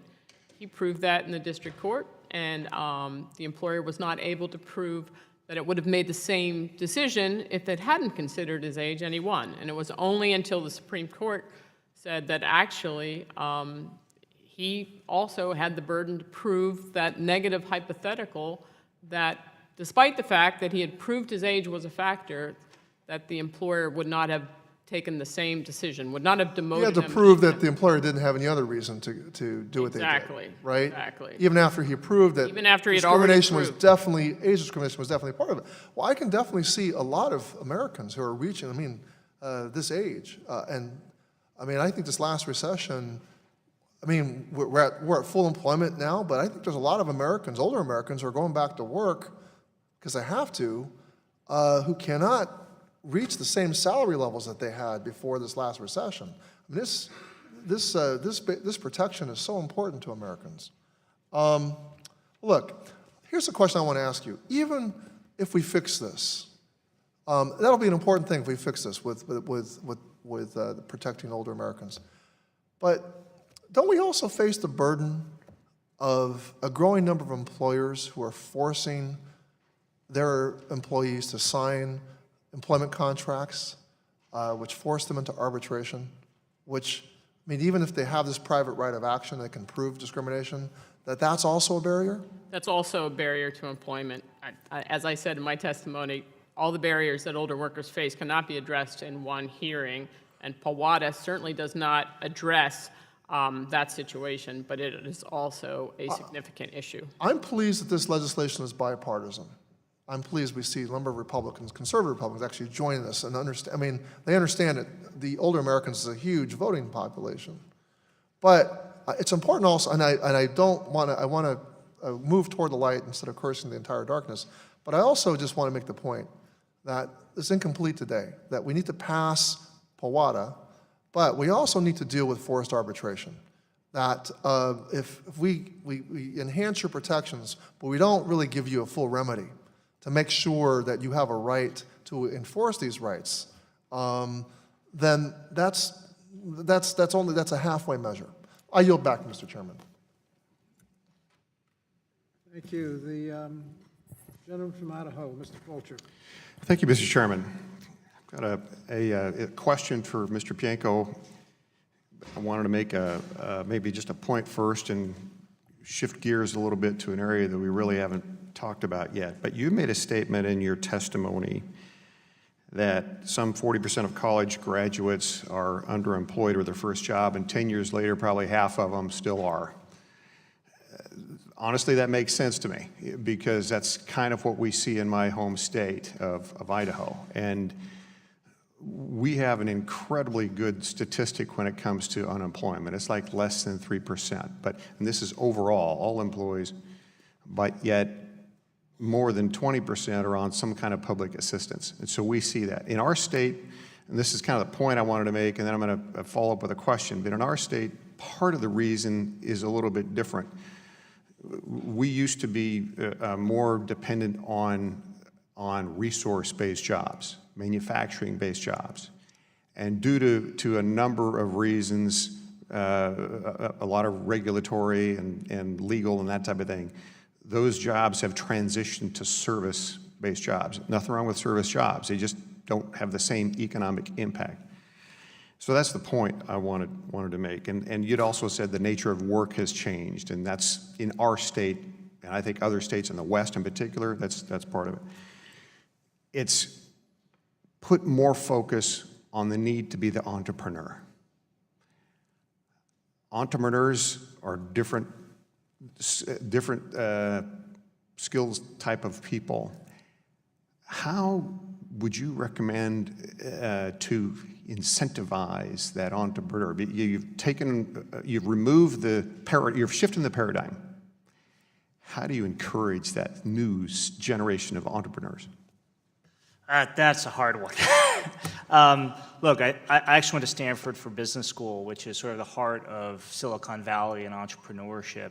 And it's an ecosystem that takes a lot of time to develop.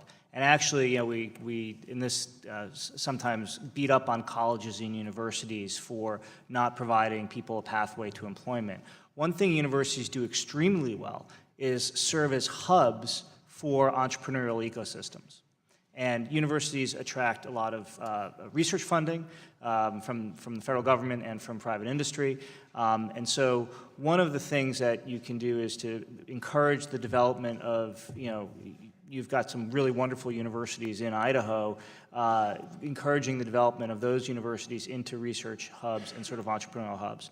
The second thing, and this is, I think, it is hard to underestimate the debilitative impact of student loans on entrepreneurship. If you have $100,000 or $30,000 or any number of student loans, and if you don't make your student loan payment, you are in default and your life kind of falls away. It is incredibly different to take that risk to start a company. And so the other piece beyond sort of how you, on the positive side, create that ecosystem is it's incredibly imperative, and I think the gentleman from Tennessee left, but some of the states are really working hard to minimize the student loan impact, especially for students who go to state university systems. And I think this body, has a real obligation at this point to help fix that problem. There are a number of very good solutions to it. We did the downside of federalizing the financial aid system about 10 years ago is, I think the other side of it, we really tried to encourage access, but then suddenly now that we have so much access that there's $1.5 trillion of debt, that would be fine if we were all paying it off, but we're not. And so I think those two pieces as a policymaker is what I'd encourage you to look at. Okay, those are definitely worth looking at. I've got just another minute, so I'm going to do a quick follow-up. An example, possibly, of one of the areas that started to bear some fruit. I just wanted to know if you've heard anything like it before. In our state and in the West, there's a lot of open land. Drone usage, for example, it can be used for a whole host of things. Infrastructure, aerials for forest management. This goes on and on. Power lines, utility lines, all that. We have a inventive community college that started a drone operator software. Have you heard of anything like that? And for things like that, any idea for incentives or ways to try to incent that type of education? The most important thing you said is you've picked an area of expertise. Okay? Too many colleges, too many states, too many say, oh, we're just going to create entrepreneurship, right? That aspect of having create a center of excellence around drone research, and I've actually read a little bit about this. I mean, take advantage of your natural resources. I haven't heard, there are a lot of programs developing around drone usage. There's a lot of funding heading towards drone usage. I think it's going to be big. But that's not my area of expertise. What is my area of expertise is you've taken the most important first step. You've identified an area where you have some form of advantage because of open land, low population density, and you've created a locus for what can become a thriving economic ecosystem that drives lots of high-paying, good jobs. And that's what I'd encourage you to think about. Thank you to the panel. Mr. Chairman, thank you. Thank you. Gentlelady from North Carolina, Ms. Adams. Thank you, Mr. Chairman, and thank you to the ranking member as well, and to the witnesses. Thank you for being here today. I want to start off by mentioning that I am a proud co-sponsor of H.R. 1230, the Protecting Older Workers Against Discrimination Act. I support it because there's no reason why elderly Americans should be held to higher evidentiary standards than workers who are discriminated against because of sex or race or religion or national origin. And we've heard a lot from this administration about our record low unemployment rate, but we know that that number doesn't entirely reflect the status of our economy. We also know that older workers are consistently given the short end of the stick. Age discrimination claims represent 20% of all EEOC claims. And in times of economic slowdown, older workers are more likely to be laid off, which can have terrible impacts on future life expectancy. So, Ms. Kane, with all of that being said, in this current economy, with low unemployment rates, is age discrimination still an issue? Unfortunately, very much so. That when the number of age discrimination charges certainly does surge during times of economic downturn, but they never go away. The share of older people who still want a job but have not been able to find one has not recovered from pre-recession levels. And the reasons are, one, hiring discrimination. Hiring discrimination is rampant, but it's very hard to prove, and so employers have no incentive to self-examine their hiring policies to reduce them. And the other reason that age discrimination is still a problem is that a lot of the jobs in this economic recovery are low skill and low quality and low income. So you have a lot of older workers who are underemployed who are still looking to find better jobs. So do the unemployment numbers accurately reflect a number of long-term unemployed older workers? They certainly reflect the number, but I don't think they're totally accurate. It doesn't capture all of this discouraged workers, and again, those who are still looking for a job but have not been able to find one. Okay, thank you very much. Let me move to Ms. Byrd, and I want to touch on the issue of barriers to employment for people who get caught up in the criminal justice system. A lot is being said about ex-offenders and the importance of a full reintegration into society by providing quality employment, and rightfully so. But I also want to address those who are arrested for low-level crimes, such as minor drug possession. And there have been a lot of studies conducted that show racial disparities and how prosecutors make charging decisions for low-level crimes. We know that arrests that remain on an applicant's record can impact employment opportunities, regardless of whether the case is dropped in the future. So, Ms. Byrd, in your opinion, could addressing the decision-making of prosecutors have a meaningful impact on tearing down a barrier to employment? I think that's a part of lowering barriers for individuals who've been had an attachment to the criminal justice system, so it's a part of it.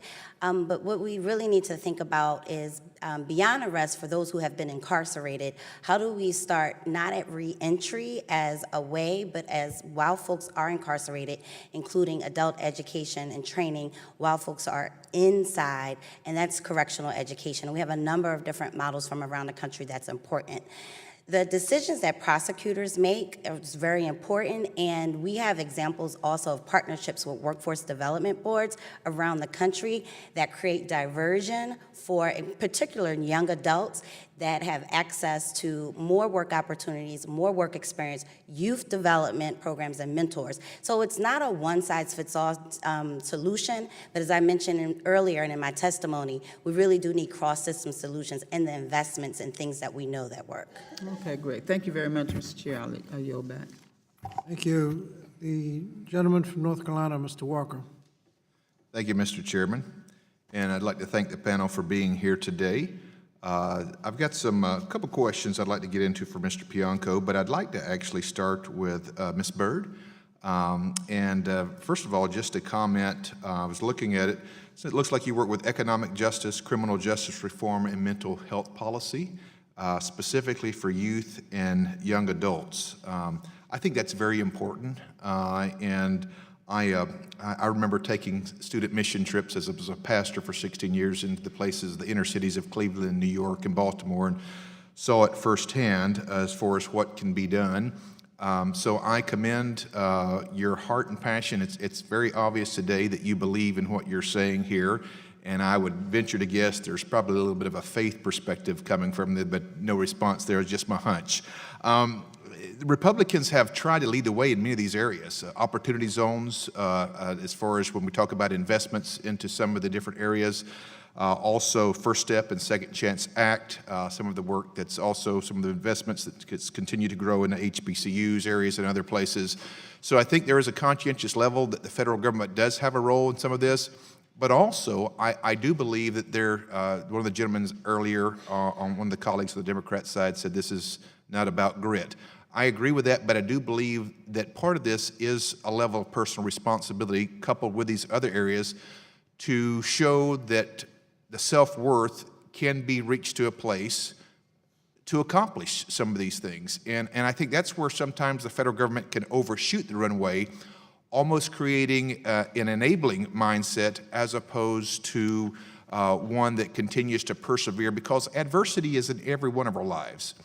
And adversity is what builds that integrity or character to be able to overcome some of this.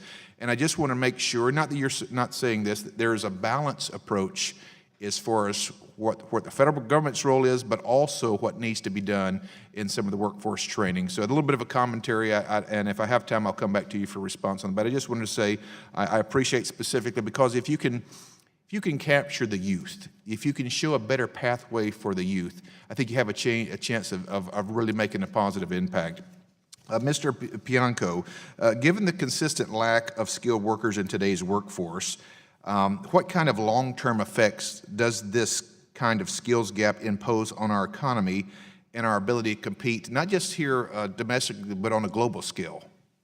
So we're in a global market right now where we're in competition for jobs, and jobs are driven by skills.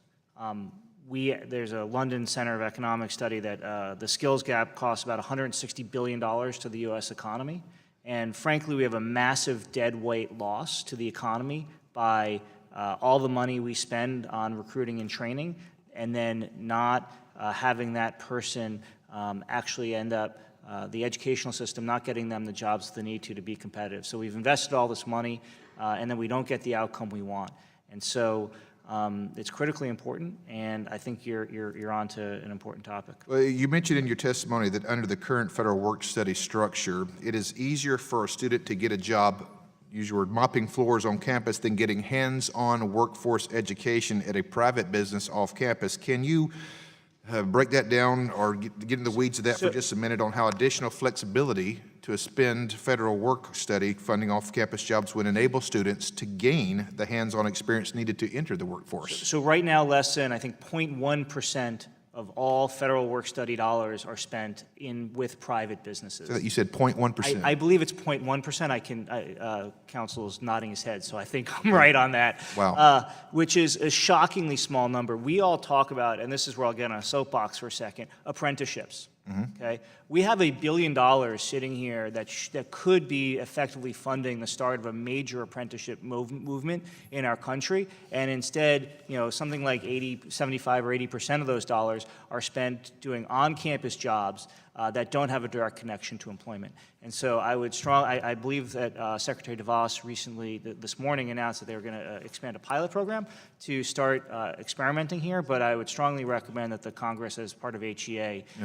In my final 20-something seconds, sorry to interrupt you there, and you were going there a little bit. Can you speak to the role apprenticeship programs play in reducing the skills gap for students who do not have the resources to attend a four-year college or university? If there's one thing that matters, it's reducing the friction between educators and employment. And I hate to quote a European model, but I think it actually works in the apprenticeship system, which is you actually combine work and education into one.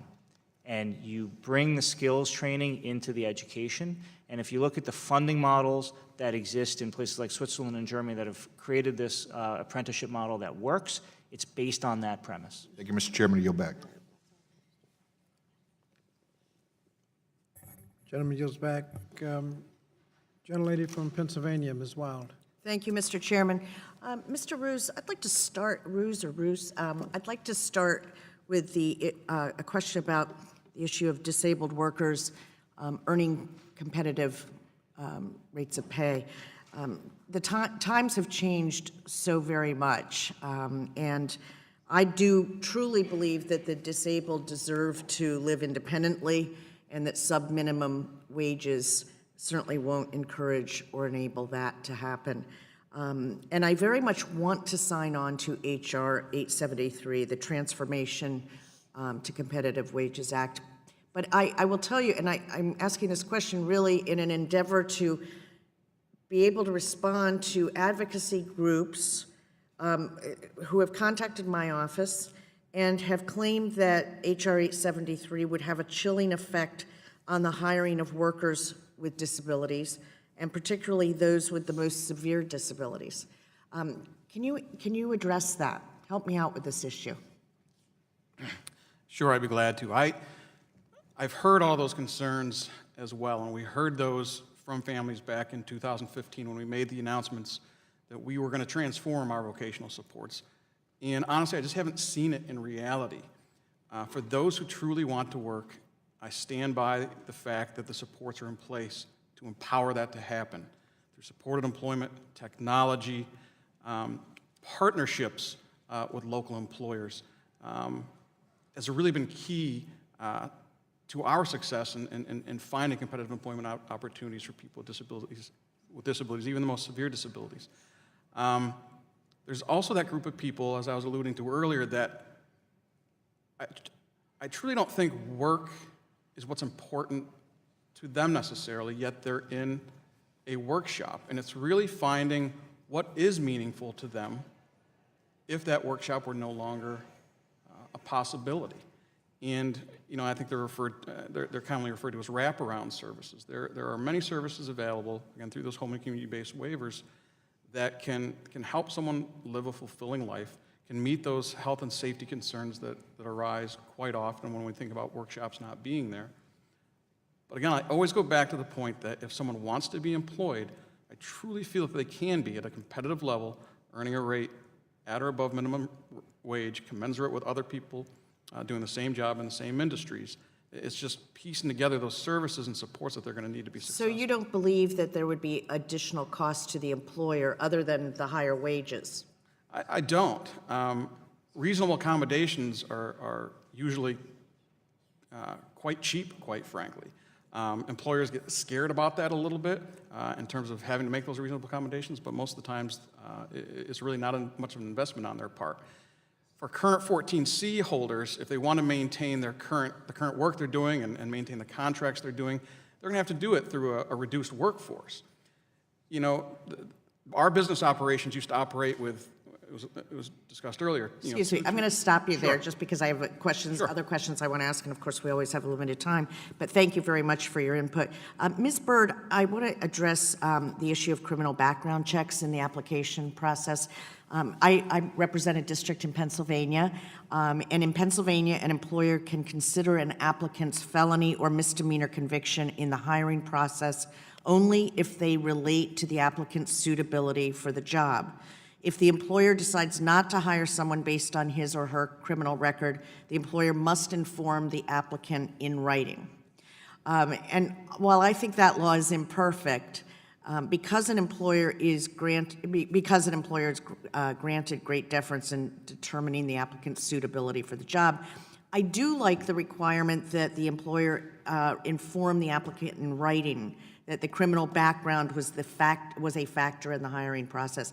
Do you see any utility or application of that kind of provision at the federal level as a deterrence to discriminatory hiring practices? Yes, and I think there are a number of other approaches as well. We know we have incorrect records, and so there's a remedy for that. We know that we've seen expungement be really important and really critical because we have young people and older adults who may have had an infraction when they were in their late teens, and it still follows them 10, 20 years later. And so the research does bear that out. So I think to have approaches that address a number of things. Incorrect records, and you might have been arrested, but there's no actual detention or incarceration. And if you weren't notified by the employer of why you weren't hired, you wouldn't know. Exactly, much like we do address that. in our credit background checks. There's incorrect things, and it allows us to have increased credit scores. So it's really important to apply a number of approaches. Thank you very much. I yield back. Thank you. Gentleman from Pennsylvania, Mr. Muser. Thank you, Chairman Scott, and thank you, Dr. Fox, and thank you to our witnesses. As we know, unemployment has hit its lowest point in 50 years. The economy has added 4.6 million jobs over the past 2 years. Mr. Bianco mentioned in his testimony, America is facing an unprecedented mismatch in the supply and demand of talent, and I quote, I do not believe we need new laws, more regulations, and heavy-handed government to close the skills gap. I was in business for 25 years. Historically, it is not the federal government, but the innovation initiatives of businesses that have successfully closed skills gaps over the course of time. Perhaps we are in a new area with new challenges, but that certainly has been the history. I also believe that any education and support for education provided to career and technical schools deserves equal the support provided any higher education school. I also believe with Mr. Ruse related to people with disabilities, those with disabilities, and the work that they can do, those who happen to have disabilities, and their importance to a productive business team. So all that being said, Mr. Bianco, I want to start with you, please. The funding for higher education, federal and state, over the past 20 years, you know how much that's gone up over the past 20 years in general, rough terms? I think that's a very difficult question to answer. Right. I'm sorry. It would take a thesis to get you a good answer on that. Yeah. Roughly, it's about double. Yeah. So since, I should probably guess, since 1999 and 2019, we've doubled the federal and state expenditures for higher education, not to mention the level of student loans that you could also add on top of that. So the funding has been there. Perhaps we should be smarter in planning ahead from this day forward, as you've been mentioning. So a couple of my questions are, have businesses statistically, according to your statistics, I do my research throughout my district, but your research, have businesses embraced career and technical colleges for recruitment? So I think it's very spotty. I think in general, the talk is more than the reality, and everyone in their district probably has one example where a company and a technical college kind of coordinated on something. And I think there's some exceptions like Tennessee. I think the Commonwealth of Pennsylvania has really struggled in this area as an example. I think it's very spotty. Do you have any examples, any models, anything you can point to that?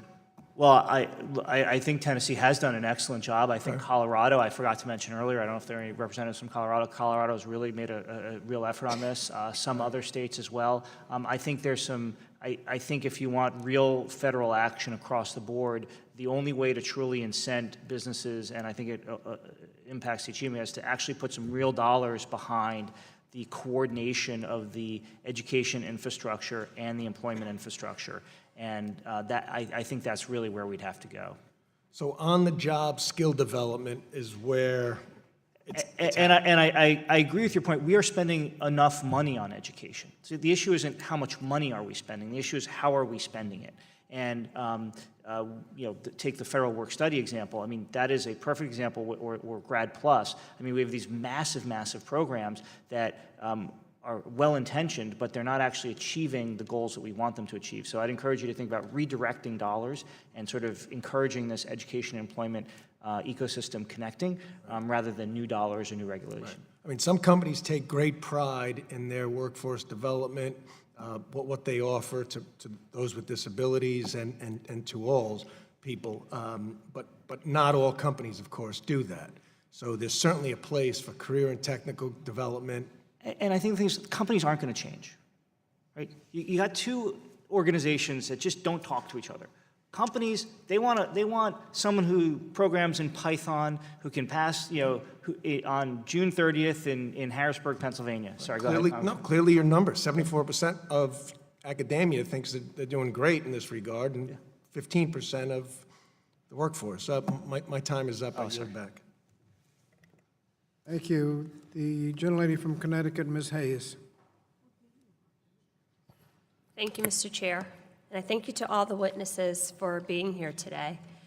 Last Friday, we marked the 65th anniversary of the Brown versus Board of Education decision, a landmark ruling declaring that school segregation was unconstitutional.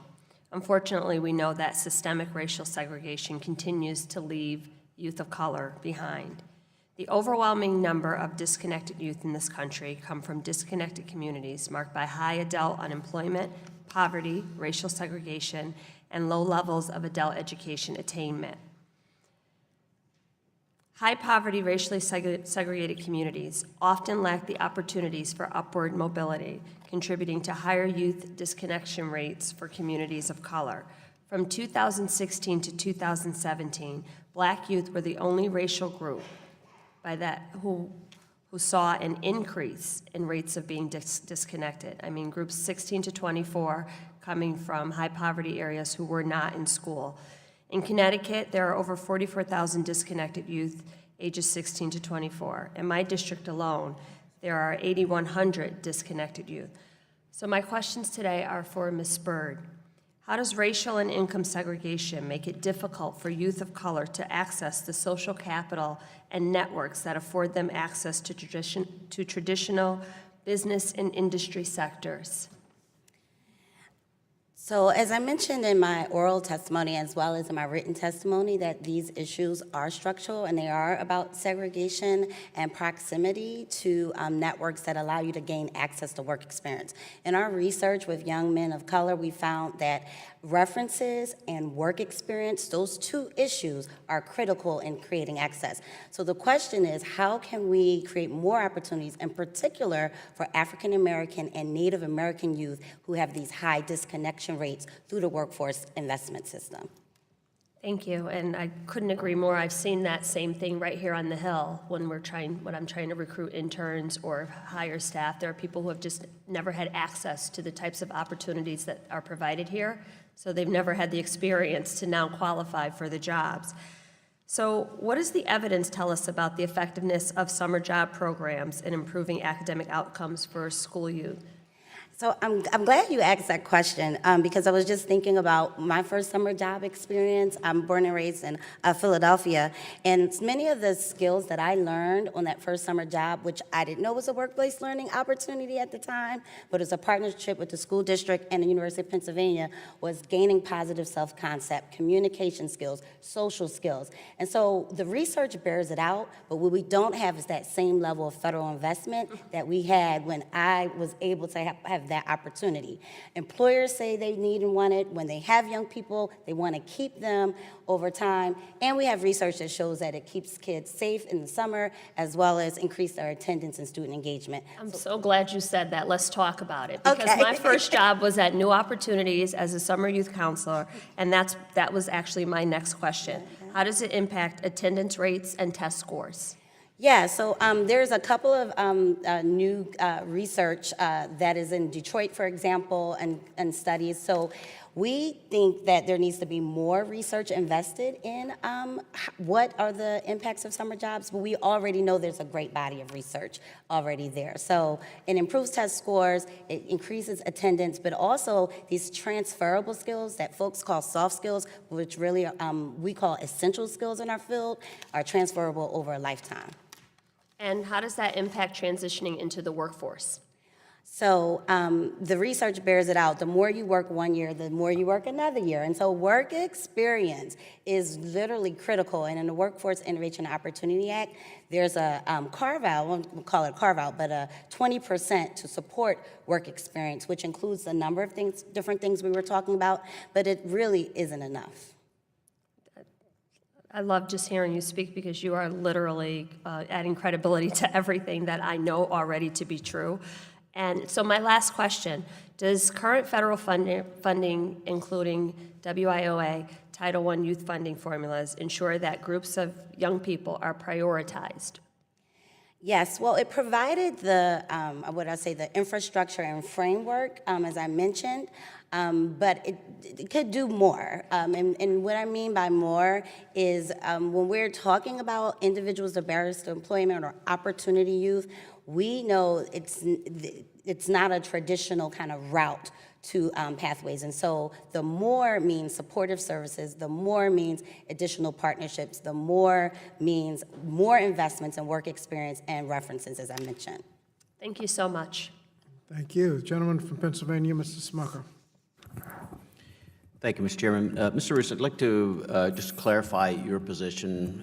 This is following up to some of the questions from Mr. Grothman. Are you opposed to the 14C wages, or do you think that all organizations should close their work centers?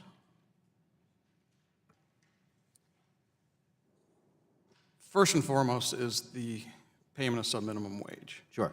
What about the work centers? I think that, for example, to answer your question, one of our work centers was transitioned into an affirmative industry model. In that model, we were able to do the same. It's pallet manufacturing and packaging. We're still able to do the same type of work we did before. It's just an integrated workforce. So I'm going to stop you. I'm sorry, because Sure. I can't take my entire 5 minutes on this, but I concur with some of the comments that Mr. Grothman had made. I have a number of very effective work centers in my areas who are serving individuals with disabilities, in some cases very severe disabilities. They are groups of parents in some cases who have come together to try to provide the best opportunity they possibly can for their sons and their daughters. And I've spoken to those parents and talked with them about how they feel and how their sons and daughters feel about working in a facility like this. These are individuals who require supervision that generally cannot be provided. So first of all, I want to say, the goal is always to get someone into an integrated workplace if they can. And in fact, today, I think they're making more of an effort to do that than maybe in the past, and that's a good thing. But I think your numbers of how many people transition to a workforce tell the story of what can potentially happen if you're going to close all the workforce centers. These groups have contracts with businesses. They're providing a valuable service in a setting that can provide the self-worth of a job. So I'd ask you to rethink requiring the goal of every workforce to work center to be closed. Mr. Bianco, I do want to get, thank you for your testimony and some of your policy suggestions. You use the last mile training. I think staffing agencies can be a potential solution there. I've seen that. And as your testimony highlighted, the nature of work has changed, so we need additional training. I happen to believe that our community colleges and technical schools can play a very, very important role in addressing employment and what you call the hiring friction. And I very much agree with your suggestion that Congress should make more of these programs eligible for receipt of dollars from the Pell program. I do want to go to your testimony and perhaps take issue with the way you characterize businesses. And you literally say investing, too often businesses look at things through the lens of a free rider problem. Investing in education is more likely a gift to a company's competitors and hence for suckers. Do you really think businesses view their workforce in that way? I think it was specifically tied towards dollars spent. And there's a big difference between spending on something that will benefit you as a company, so teaching them the specific software. There's a quote from Henry Ford.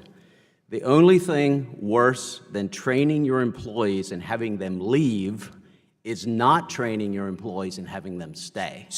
And in my experience, I think businesses, employers, need to be the first ones to make the effort to address the skills gap. And the businesses in my area that I talk to understand that investing in their employers, I was a business owner myself, several hundred employees, investing in my employees was the most important investment that I can make. If you're losing employees to a competitor, then you're not doing what's needed to provide the kind of workforce that your employees want to choose to work in. So I would encourage you to think differently about how businesses should be thinking about training. Now I understand your question. I totally agree with you. I think it's incredibly short-sighted. I think businesses are actually acting in a short-sighted manner by not creating the educational options. And so I think that we actually have a rare case where businesses are willing to invest in talent. And frankly, one of the biggest things, right now what happens is businesses... I think yeah, I agree with that's what businesses need to do. And then the investments and the partnerships with community college, the apprenticeship programs can really improve the workforce. But it would be a disaster for businesses not to understand that they have to take the lead in investing in their workforce. And unfortunately, too few businesses are. And that was the point of that comment. And especially around entry-level hiring. Entry-level hiring is where this is a big issue. Thank you. The gentlelady from California, Ms. Davis. Thank you, Mr. Chairman, and thank you all for being here. I'm going to support my colleague and my ranking on the higher ed subcommittee because I think that there actually is a lot of excitement here about how we best develop programs and apprenticeship programs that really are going to scale in this country, different from what we have today. And so I wanted to move that conversation a little bit during my time. We've talked about a number of systemic barriers, and that is very important. I think, we always have to ask ourselves, who benefits when we break those barriers down? And if there are people who lose. I'm not sure I think we all benefit. Maybe we can check your feelings about that in a second. But for Mr. Bianco, as I understand it, and please correct me if I'm wrong, that within your realm, you do have a number of registered apprenticeship programs. Sorry, one, Tectonic has the first Department of Labor-approved registered apprenticeship program in software development, yes. Could you share with us then how you think that is a proven model or can be a proven model, and what evidence-based,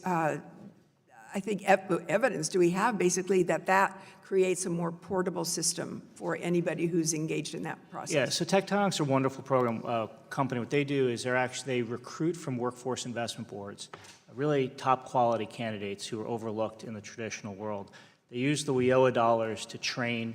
As soon as they join, as soon as they're accepted into the program, they're paid, I believe, $15 an hour. And then what Tectonic does is actually a web development company. So we have dozens of clients who pay us to develop websites.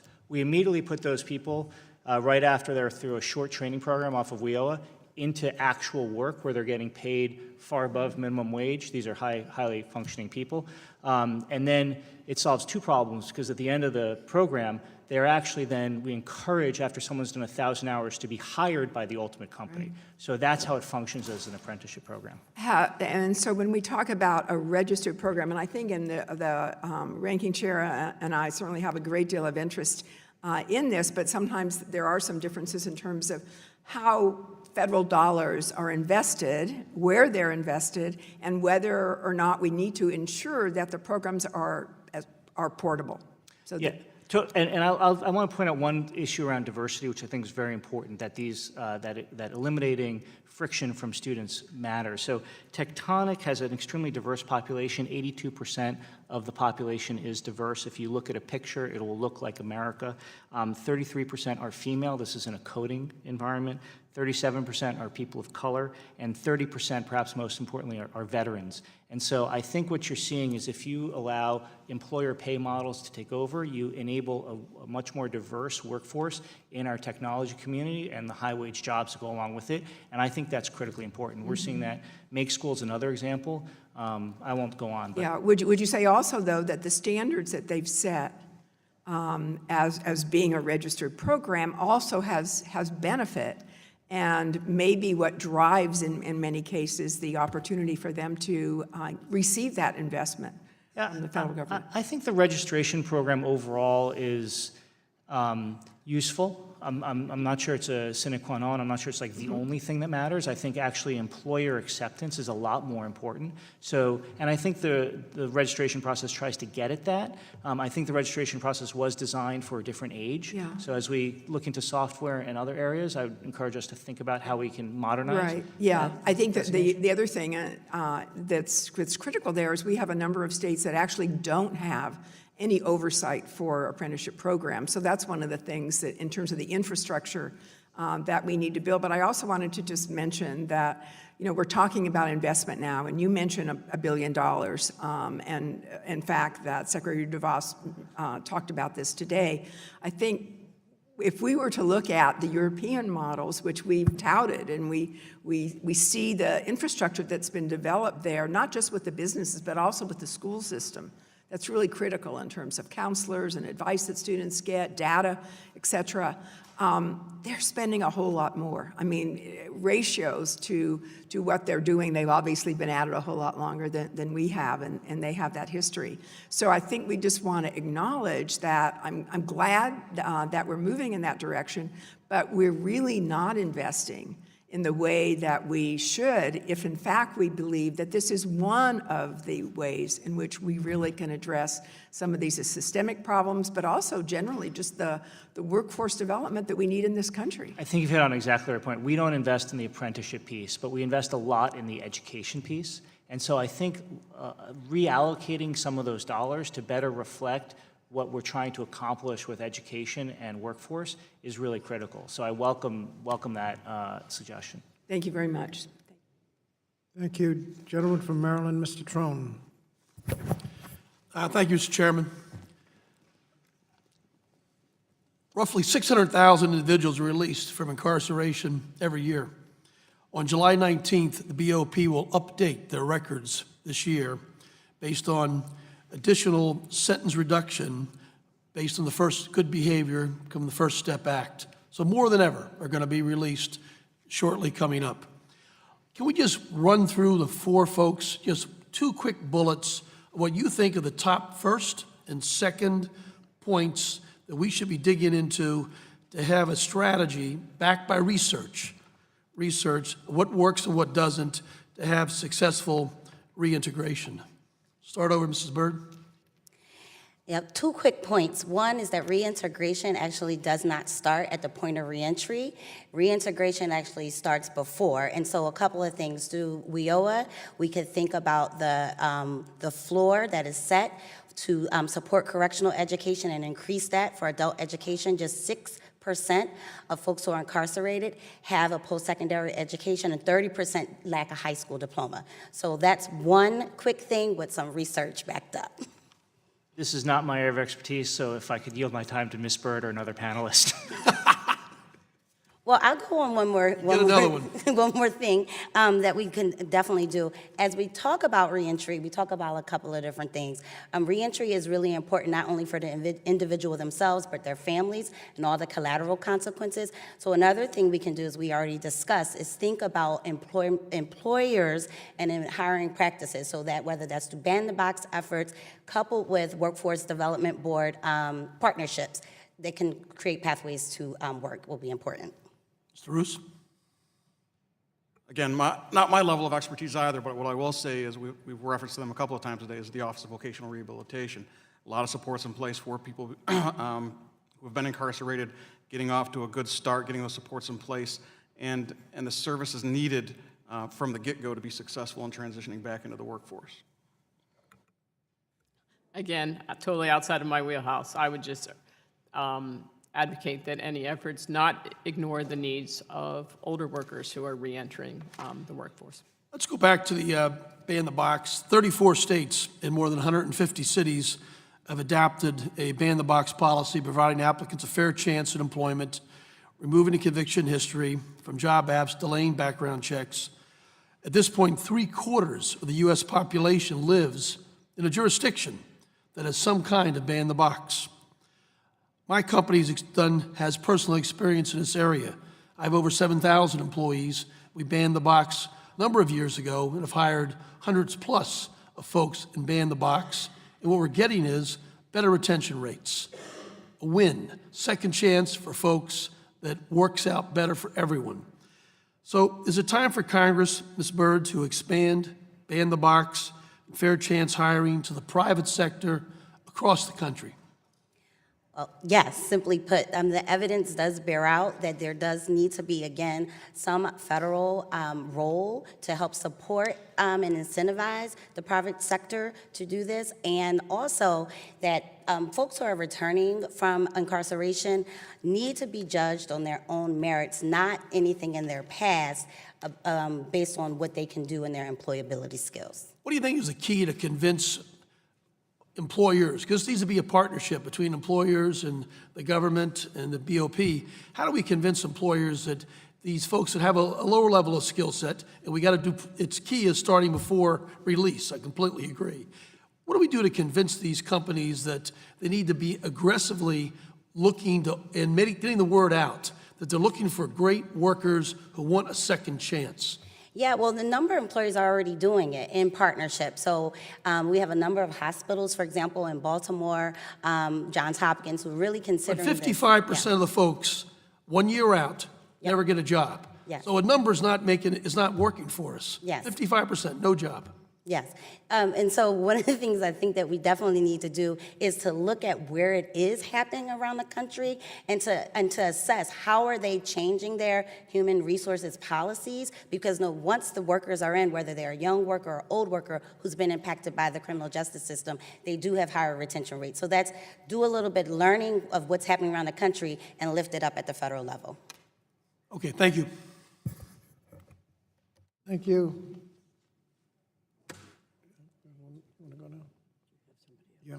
Gentlelady from Michigan, Ms. Stevens. Thank you, Mr. Chairman, for this important and timely hearing. I represent a suburban community in Michigan, and this topic is critically important to my district, a district that has a robust automotive supply chain, a manufacturing economy that's frequently changing, and questions come up around age discriminations. Questions come up around when people lose their job at age 50 and then they've got to reapply for a new job and where they're going to go. So my questions today are going to center on that, and they're also going to focus on the fact that when somebody loses their job in their 50s and is unemployed for a long period of time, they cannot access Medicare until age 65. So we have this gap. And we know that only 3% of employees experiencing age discrimination in the workplace, when they're actually in the workplace, have filed complaints with their employers or the government, according to the EEOC report. And yet research shows that up to 60% of individuals have experienced or witnessed age discrimination in the workplace. So if you don't all mind, and maybe Ms. McCann, you could take this one, but is age discrimination being normalized? Unfortunately, I think yes. I think we actually are learning to discriminate against ourselves. It's just an acceptable ism in this society, and I think the 3% figure is a illustration of that. And I think so many people view it as futile to bring an age discrimination claim. And you mentioned the cost of health insurance.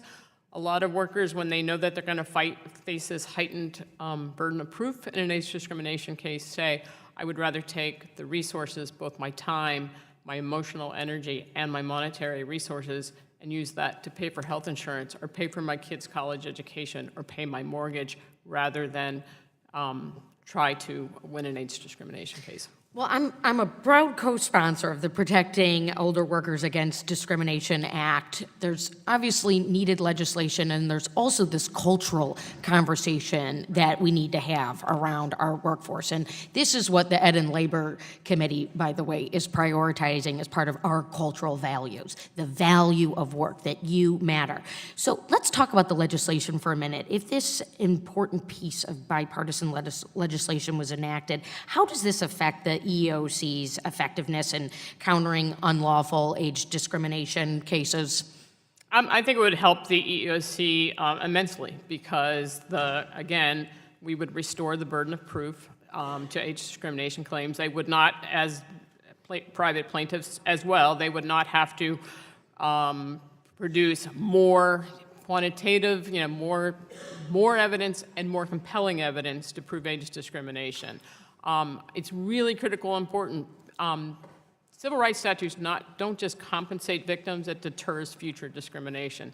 So if the EEOC was able to bring and be more successful in age discrimination cases, it would deter future discrimination as well. Well, we're grateful to our AARP for your work in this, because it's not just retirees, it's older working Americans that you represent as well. And I want to cite this study, Ms. McCann, and if you have anything else you'd want to chime in on this. In a recent AARP study, researchers sent over 40,000 resumes to apply for more than 13,000 job openings posted online in 12 cities to test for age discrimination. They responded to each posting with 3 resumes representing different age groups, young, middle-aged, and older. Even though all had similar skills, older candidates received far fewer callbacks than young or middle-aged workers.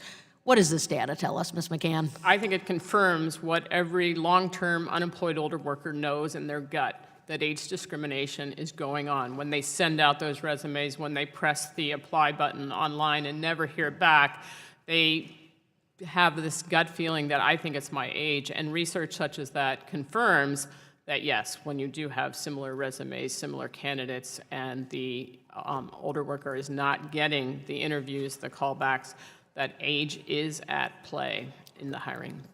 Thank you. And I yield back the remainder of my time. Thank you. The gentleman from New York, Mr. Morelli. Thank you, Mr. Chair. I want to thank you for holding yet another important hearing in this committee, which has really been great over the last several weeks, and all the different topics we're taking in today to discuss the barriers to employment and effective methods to help disconnected individuals re-engage in our communities and pursue meaningful opportunities, particularly in light of the challenges we face in terms of labor shortages expected to last in the United States for many years. We know that our communities are best served when people are actively participating in the workforce. When individuals are disconnected, they become isolated and miss out on critical growth opportunities. I did want to take a moment to focus on young people, often referred to as opportunity youth, who fall behind in school and miss out on basic foundational skills.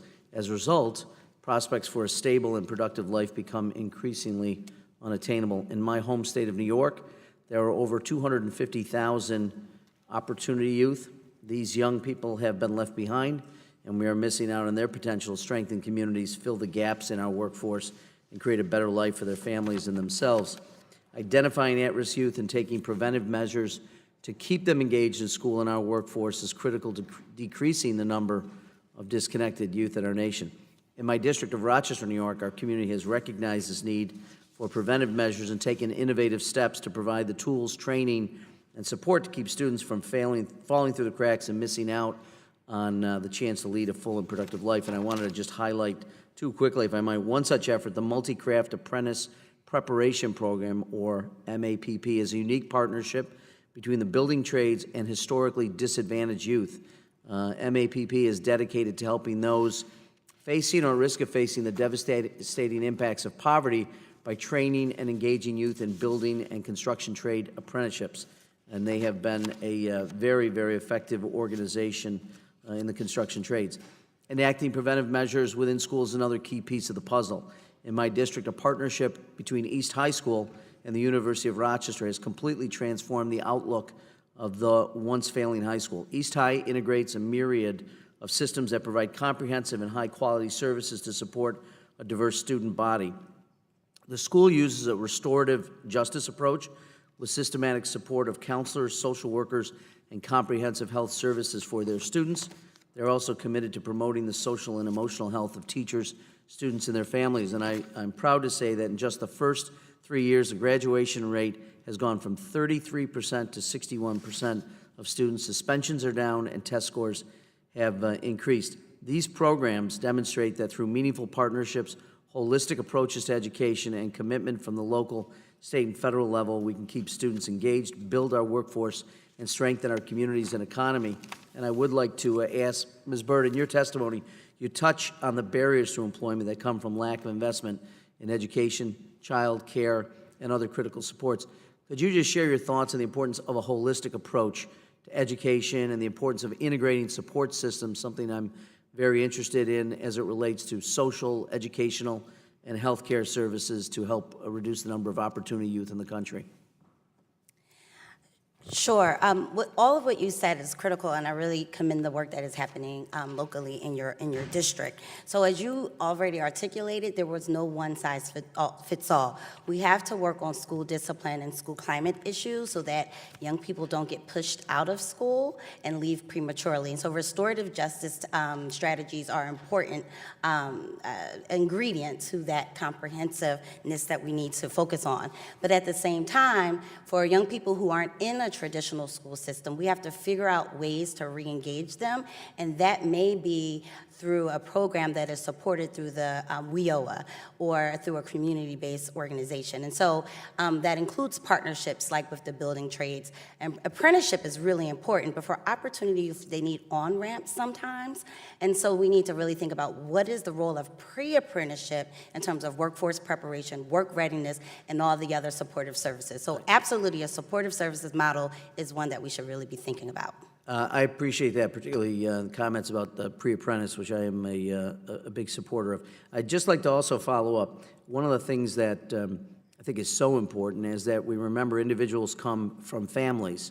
And if you could give me just a few seconds, your thoughts on how we might support families so that they continue to support those young people who are struggling, if you have any thoughts on that as it relates to barriers.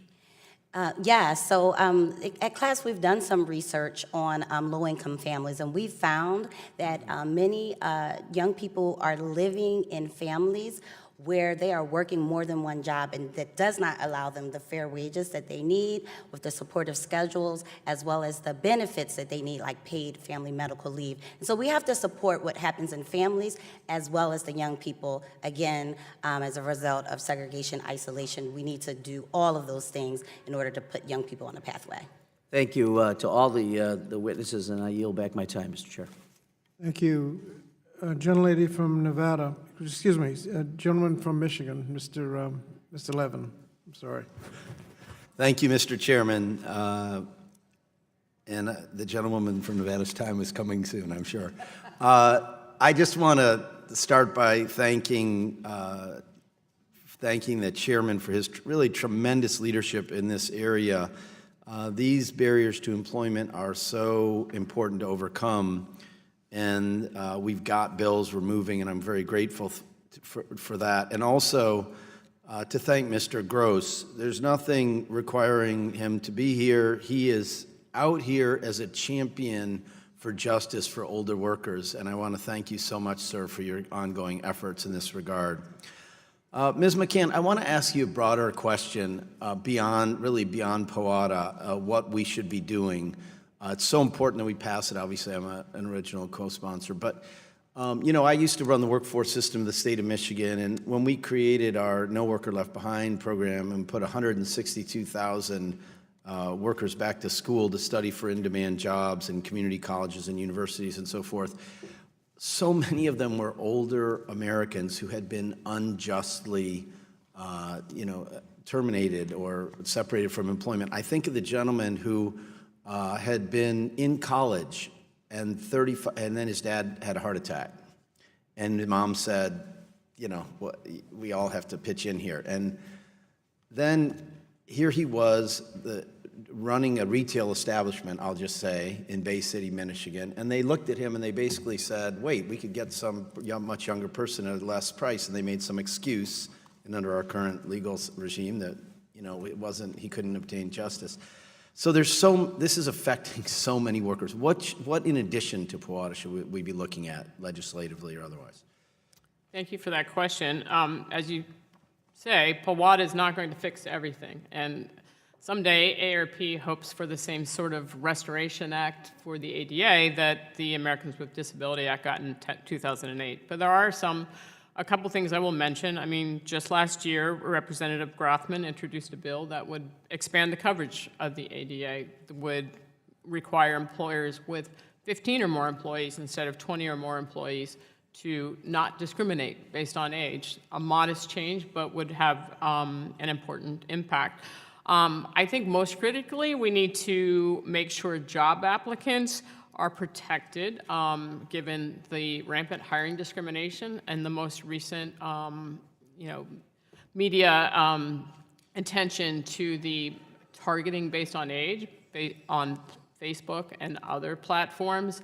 But yet the courts are saying that job applicants cannot even have their day in court to attempt to prove that these policies and practices discriminate against them based on age. Thank you. Well, let me pick up on that comment and ask a question of Ms. Byrd. I so appreciated your testimony. Another area that was super important to me personally, and I thought we made some progress, but not nearly enough in Michigan, was prisoner reentry programs. And so we haven't talked enough about that this morning. It is so hard to get a job for a returning citizen because of all the kinds of discrimination they face. Can you just speak to, what you think we need to do to help people get jobs? And there's nothing more important to reducing recidivism rates than getting people who have been incarcerated a good job and a way to be productive on the outside. Yeah, so I hate to be repetitive, but I'm going to say it again, is that we really have to think about how reentry starts before folks go home. And so what that means is investing in the types of correctional education while people are incarcerated, and also lifting the ban on Pell for people while they're incarcerated are two things, because you don't just have some kind of magic wand when you are released and says, hey, you have all the skills that you need. And so we need to focus on that. We also, again, need to do all the kinds of things in partnership with the private sector to ensure that we reduce the hiring barriers that they face. All right, thank you very much. Mr. Chairman, I yield back. Thank you. Now the gentlelady from Nevada, Ms. Lee.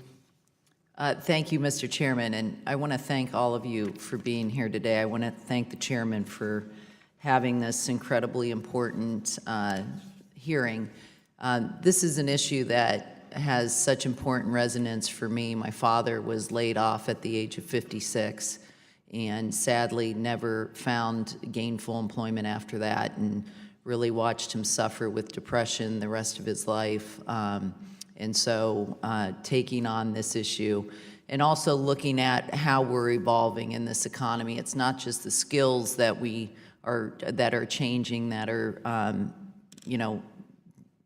that are going to help people retain employment, but it's also looking at the effect of age and our aging supply on our economy, just not only from an employment point of view, but also family. And in my state of Nevada, we have some specific challenges. Overall, Nevada is one of 5 states whose 65-plus population has increased by 50% or more between 2005 and 2015, and we also have a sizable population of older Americans in our rural areas.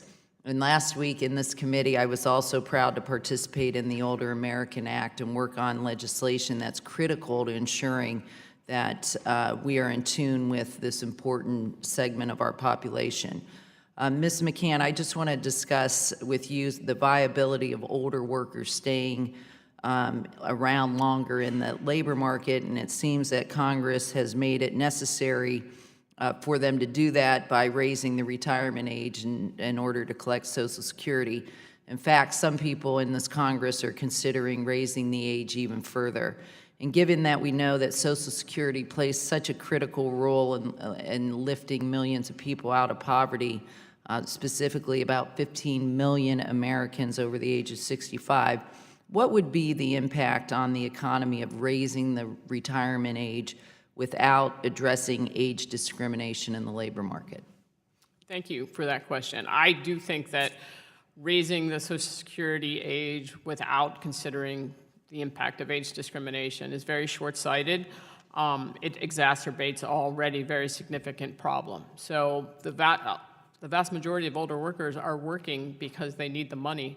And yet, I talked about hiring discrimination. So if they're trying to find a job and they can't get one, and then they have to take their Social Security, and it's reduced because of the higher level for receiving full benefits, they're facing lower Social Security benefits for life, and it's going to result in greater levels of senior poverty.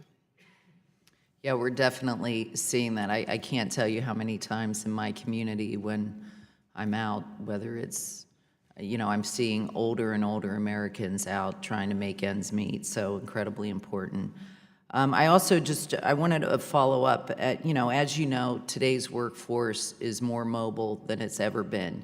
Workers are able to stay at a job and move around on to the next, hopefully most often for higher pay.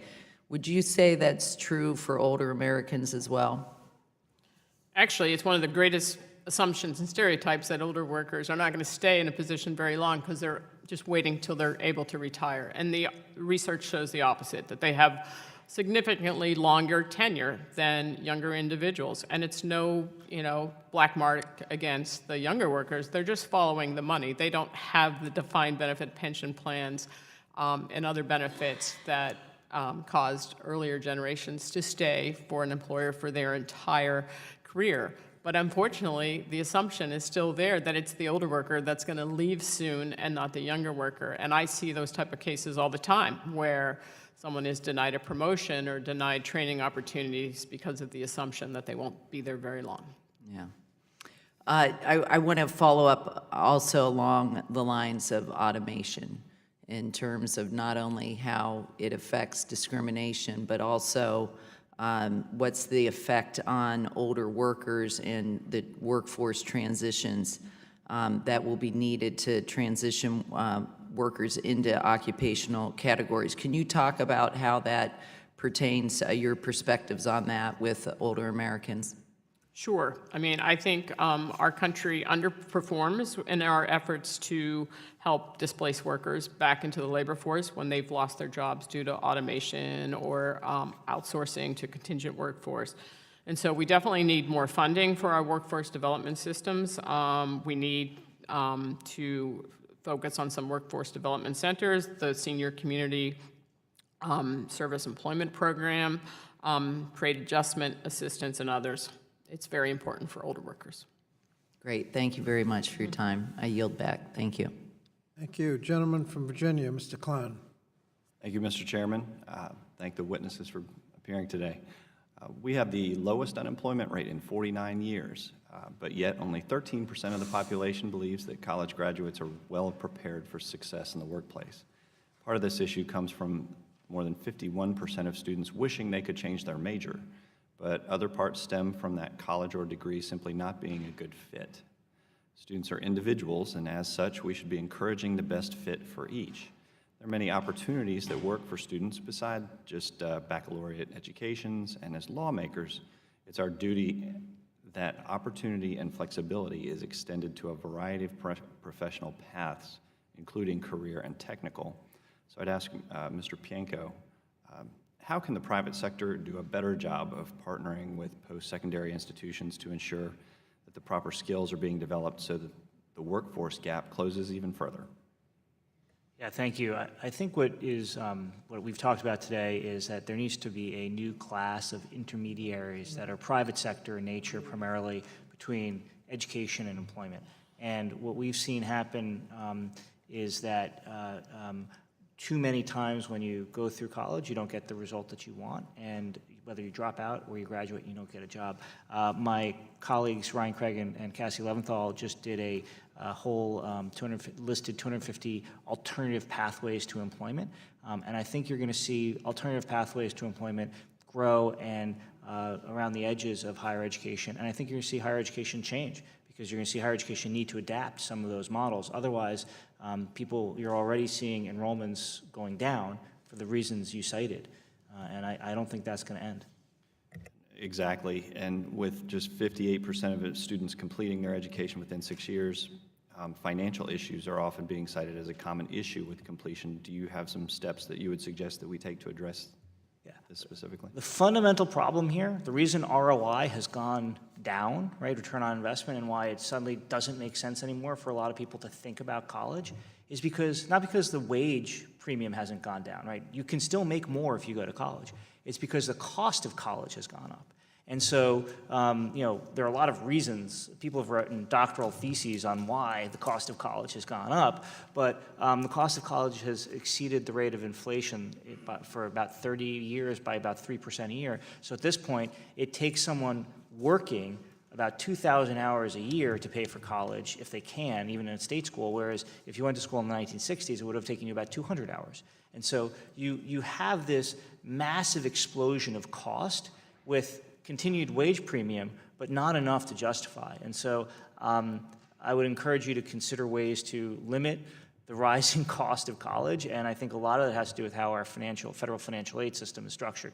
And so you smiled at that. Can you elaborate on that? We can go back and forth on that one, but no, I agree with you. Can you elaborate on that? Yeah, if you provide a good and you provide that level of subsidy for a good, costs will go up, and that's how it works. Do you feel that there ought to be some increased accountability, not only on the part of the institution with respect to their costs, but also on the part of the federal government, or re-injecting some private sector role there, and that will bring with it some interest in limiting how much can be borrowed by a student? Look, the federal government right now sets the limit for how much you can borrow at each stage of your education. And especially at the graduate level, that's where most people get into trouble. It's really hard with the way the limits are set up for undergrads to get into too much trouble with federal student loans. The real explosion is on the private side for people who choose very expensive schools or graduate programs. And so I think we should be looking at creating mechanisms for skin in the game, where the economic result of college is defined by the return on investment that students are getting for many people. As someone who's still paying off his law loans, I agree with you. And I am as well, incidentally. With that, Mr. Chairman, I yield back.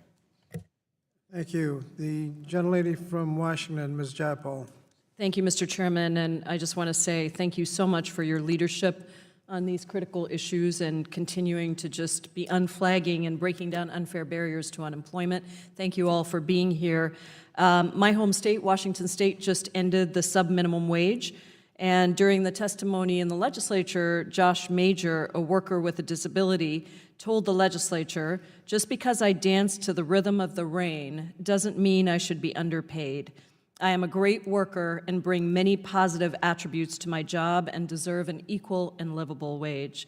Mr. Major raised his voice alongside many other workers to demand this change, and I just thought that was such a beautiful statement. Mr. Roos, you're in senior leadership at Achieva, a Pennsylvania organization that supports people with disabilities to access employment. And your organization is integrated. You employ people with and without disabilities, and your employment programs pay at or above the minimum wage. Thank you for that. Why is it so important to listen to the concerns of self-advocates like Joshua Major, who demand an equal and livable wage? Great question. Thank you for asking. And my response to that is that for years, people languishing in workshops, their voices just haven't been heard. We haven't listened. For those over 100 people that are now competitively employed, at least over 50% of their team members who represent them always told us that they couldn't be employed. They didn't have the skills to be employed. There weren't alternatives for them from the workshop. And those 50 or those 100-some placements prove otherwise. So to reiterate, their voices haven't been heard, or others have spoken for them over the years. That's been very detrimental to their progression to competitive integrated employment. Thank you. I just think it's an incredibly important community, workers with disabilities, and I think we should be doing everything we can in Congress to end the sub-minimum wage and answer Mr. Major's concerns. Ms. Byrd, let me turn to you. Many Americans continue to face an unnecessary barrier to employment as a result of faulty or incomplete criminal records released by the FBI for use in employment and licensing decisions. I know this is something that the chairman cares very much about, has a bill around this. I care very much about it. We're going to be talking about it tomorrow during our markup of the DREAM and TPS bills in the House Judiciary Committee. Local law enforcement agencies routinely report arrest records to the FBI. However, these same groups often fail to report important information on the final outcome of an arrest or disposition of a criminal case. Many of the gang databases have no real legitimacy to why somebody is in there, and it's very difficult to get off. There are an estimated 1.8 million workers subject to FBI background checks that include faulty or incomplete information. There are federal mandates that require criminal background reports to be complete and accurate, but a study conducted by the Urban Institute examining 75 major counties across the country found that roughly 1/3 of all arrests for felony charges did not result in an actual criminal conviction. Furthermore, criminal background checks can include convictions that occurred 7 years or more prior to an employee's application date. This can potentially violate federal statutes that limit record checks to 7 years. Arrests and convictions that have been expunged but have not been removed from the criminal background records can also unintentionally exclude qualified candidates. Can you tell me from your experience, how significant is this problem, and what do you recommend be done to eliminate this barrier to employment? Yeah, so I think you already talked about how significant it is. And so one of the important steps is to really consider the chairman's bill and to think about how does it work in tandem with the Workforce Innovation and Opportunity Act, and how does it work in tandem, again, with employers to reduce barriers to hiring. And how do you see them working together now, or not working together now? Well, we need to pass the bill, and we have an opportunity as we think about reauthorization. How do we bake in provisions that include reducing all the barriers, which one important piece is really making sure these records are accurate, and we know they disproportionately impact people of color. Thank you. Another question for you. A new Federal Reserve Board study shows that while unemployed black and white workers are almost equally likely to have left their last job voluntarily, black workers were nearly twice as likely as whites to have been laid off or fired from their last job. And once black workers are out of a job, they experience longer spells of unemployment than white workers. Ms. Byrd, how does race intersect with the barriers that we've talked about today? I feel like you've sort of touched on this in almost every answer, but I want to give you that opportunity. Thank you for that opportunity. I think we know what the research says, and so what that means is how does the public system help support a subsidized employment system, because the private sector is continuously discriminating against these workers, especially if you have impacted by the criminal justice system. And so what the public sector essentially does is allow for access and proximity to work experience, to jobs. Transitional jobs, for example, is a very good strategy that I hope that the Congress considers. Thank you so much. I see my time has expired. Mr. Chairman, I ask unanimous consent to introduce for the record this report examining the role of job separations in black-white labor market disparities. Without objection, Thank you, Mr. Chairman. I yield back. gentlelady from North Carolina.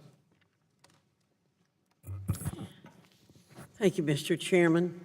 And I want to thank all of our witnesses for being here today. Mr. Bianco, the Georgetown Center on Education Workforce estimated that over 95% of jobs created since the recession have been filled by those with at least some college education.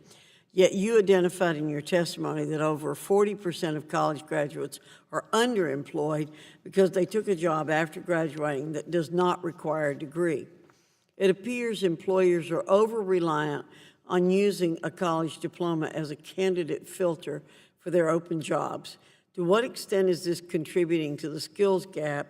Are there alternative metrics or indicators employers could use besides a baccalaureate degree to seek a qualified worker? Well, first of all, I'd ask that you also consider the federal government's role in this as well, because the federal government has similar requirements under a bachelor's degree. And so whatever I say about the private sector, I would also ask that the public sector consider as well, which is that too often companies or the government will put on a job application that you must have a college degree to get that job. If you think about that, one of the more interesting stats that I've heard is that 50% of the people replacing somebody, they're replacing somebody who did not have a college degree. So you are effectively creating a situation where you're constantly having to skill up, spend more money on education and training when other credentials would work. The entire mechanisms we use to hire, I know we've been focusing on older Americans, disabled workers, et cetera, it all comes back to what we call applicant tracking systems. One of the fundamental shifts we've had is that people are hiring through, get 10,000 resumes, everybody hits submit on an application, and then who's reading that application is actually a computer right now. And so in the absence of the ability to meet somebody in person, you're screening out lots of people. So to answer your question very directly, I think that we should move towards a more competency-based hiring system.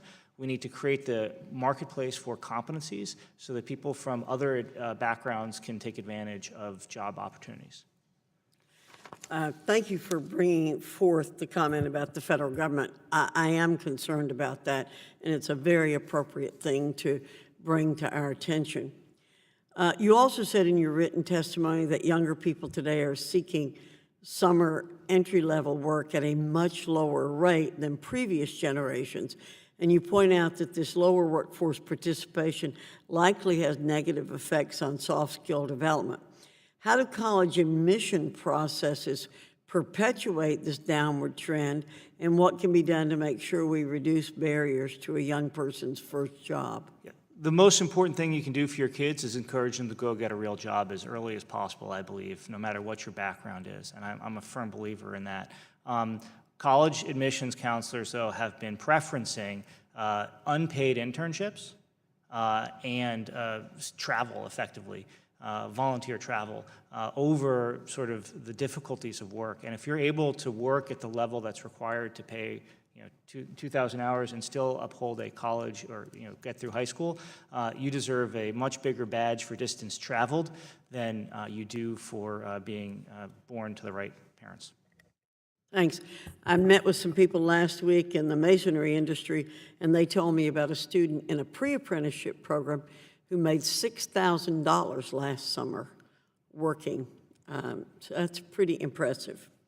Colleges are enrolling students but not making sure they leave campus with the skills necessary to earn a good-paying job. Mr. Bianco, this leaves the job of teaching productive skills to business and industry, as you've pointed out.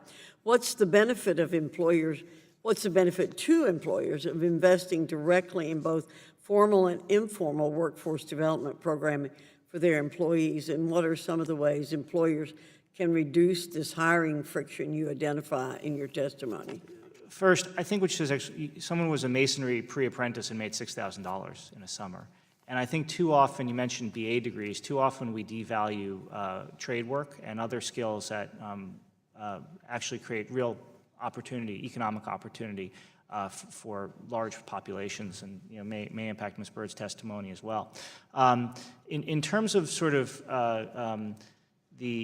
I'm sorry, I forgot your. I apologize. I was too busy answering your masonry. Just give me the quick prompt, and I'll come back. Shouldn't have done that example. Yeah, I loved your example so much that I went back to it.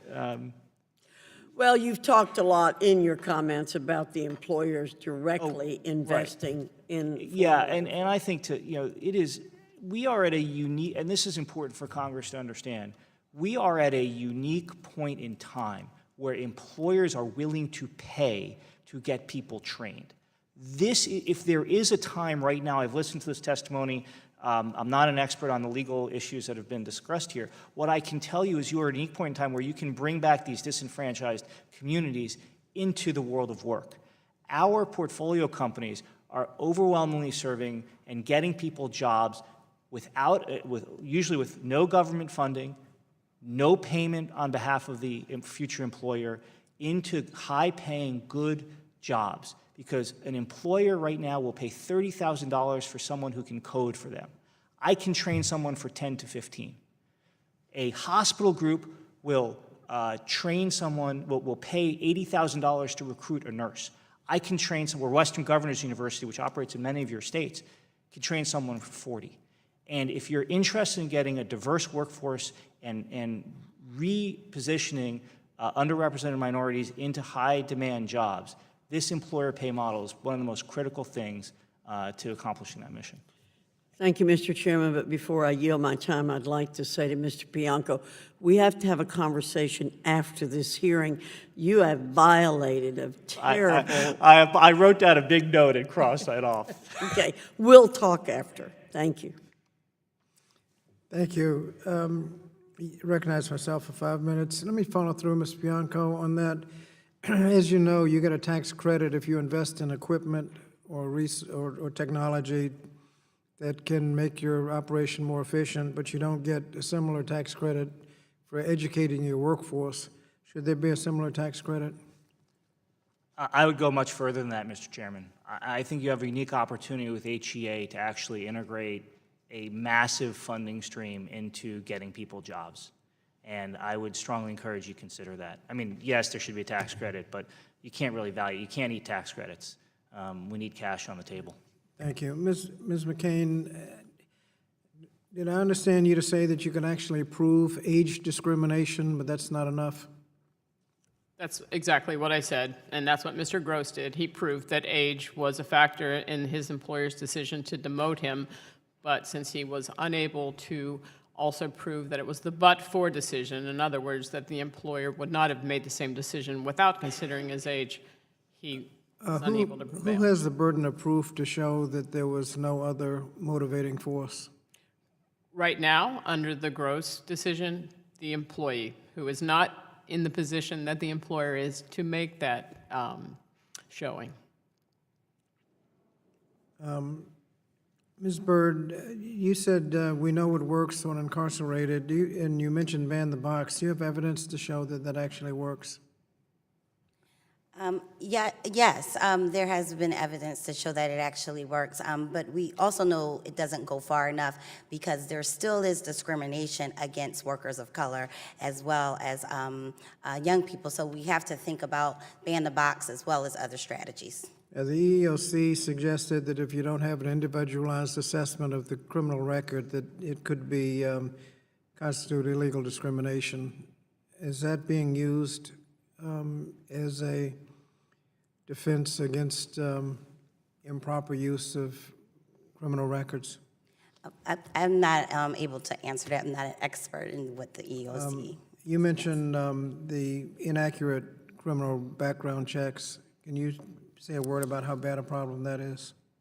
Yes, I believe the Congresswoman already articulated how bad it is and how inaccurate it is in terms of arrest to conviction and so forth. And so it's really critical that that is cleaned up, and your act will help to do that, and also to increase employment for folks who are returning. Thank you. I believe the gentleman from Wisconsin had one question. For Mr.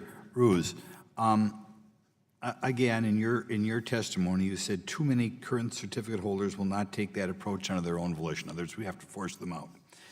There's a young gal with disabilities in my district who had a job about 8 hours a week outside the work shelter and the other 30 hours a week in the work shelter. One employee asked her which job she preferred, and she said, "I like my other job too, but all my friends are here." In other words, she preferred the work center. Now, your testimony says that we have to take away these people's own volition. How do you justify to yourself, just because people were born with a different ability than you or I, that they no longer have the right to choose where they want to work?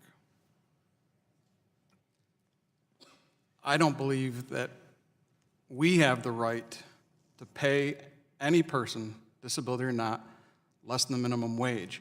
This is not taking away the rights of anyone. This is creating opportunities for people with disabilities that they have not been able to No, experience. she has both jobs. You understand. You're not answering the question. She has jobs in both places. She knows what it's like to work in both places, and she prefers to work in the workshop. Why do we take that opportunity away from her? Let's remember what workshops are designed to do. Workshops are designed to develop the skills in order to become competitively employed. So in your example, she's shown that she has the skills to become competitively employed. So why have to rely back on a workshop that's supposed to develop those skills to achieve an outcome? Reclaiming my time, let me follow through, Mr. Roos, on that. There is in the transition bill funding to support transitional skills to get people out of the workshop into competitive employment. There's also the possibility for those that frankly cannot make the earn the minimum wage, wage subsidies. Does that cover the problems that the gentleman from Wisconsin articulated? I think that it may, and I think all of the tenets of the Act support current 14C holders in order to be able to achieve these outcomes, and takes into consideration those very specific circumstances which you're describing, and again can create that whole community life for people currently in workshops.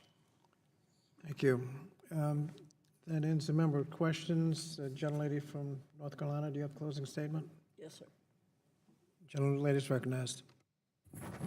Thank you, Mr. Chairman, and once again, I want to thank our witnesses for being here today. As I said in my opening remarks, this hearing on eliminating barriers to employment has focused on more federal government intervention, and not what most people in this country understand, and that is that education and skills are the key to employment. High schools don't encourage students to work, but in many cases to volunteer, and that is a problem.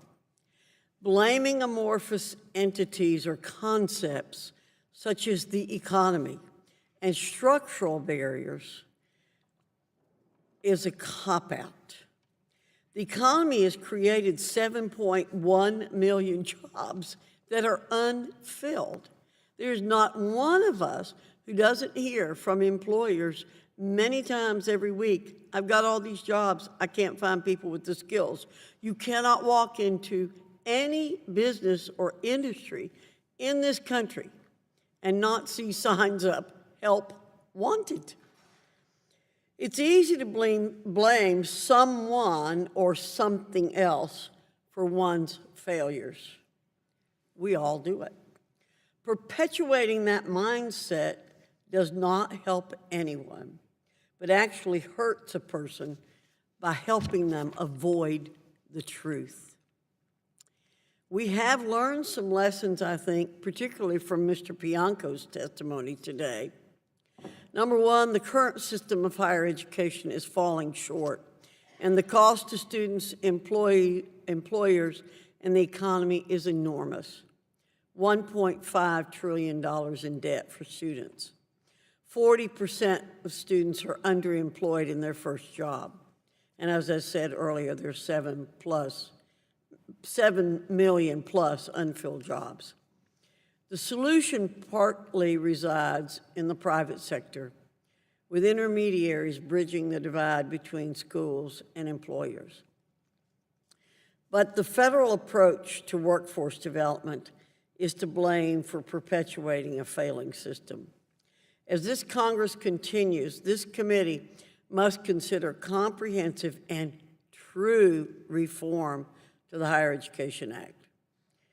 Federal work study and the private sector partnerships, apprentice-style opportunities, renewed focus on outcomes for all students, requiring skin in the game for colleges and universities. All of those elements that were in the PROSPER Act, which passed this committee last year. Federal requirements are stifling the interaction between businesses and college campuses and are setting up a generation of Americans for failures. Colleges and universities need to provide their students the opportunity to develop the skills necessary to succeed in the workplace. I remain committed to reforming the post-secondary system so it works for students. There is no issue more critical to securing a prosperous future for our nation. I yield back, Mr. Chairman. Thank you. And again, I thank the witnesses for joining us for this important discussion on barriers to employment that keep too many Americans out of work. Obviously, skills education can certainly help. But today, the committee heard how older workers, workers with disabilities, disconnected youth, and returning citizens face discrimination and barriers to employment that undermine opportunities to take part in the benefits of work. These barriers have serious consequences for a wide range of communities. Older workers, for example, face obstacles to challenging workplace age discrimination. Workers with disabilities face outdated laws allowing them to be paid a sub-minimum wage, and millions of Americans disconnected from school or the workplace face structural obstacles to reentering.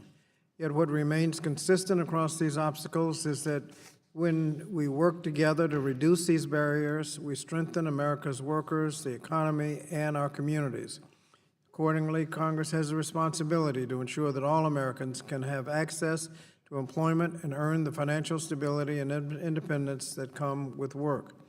By considering the Opening Doors for Youth Act, the Protecting Older Workers Against Discrimination Act, and the Transformation to Competitive Employment Act, we took an important step towards fulfilling that responsibility and empowering Americans shut out of the workforce to access rewarding careers. I look forward to working with my colleagues on both sides of the aisle to pass these bills and ensure that all Americans can take an active role in our country's workforce and contribute to our communities.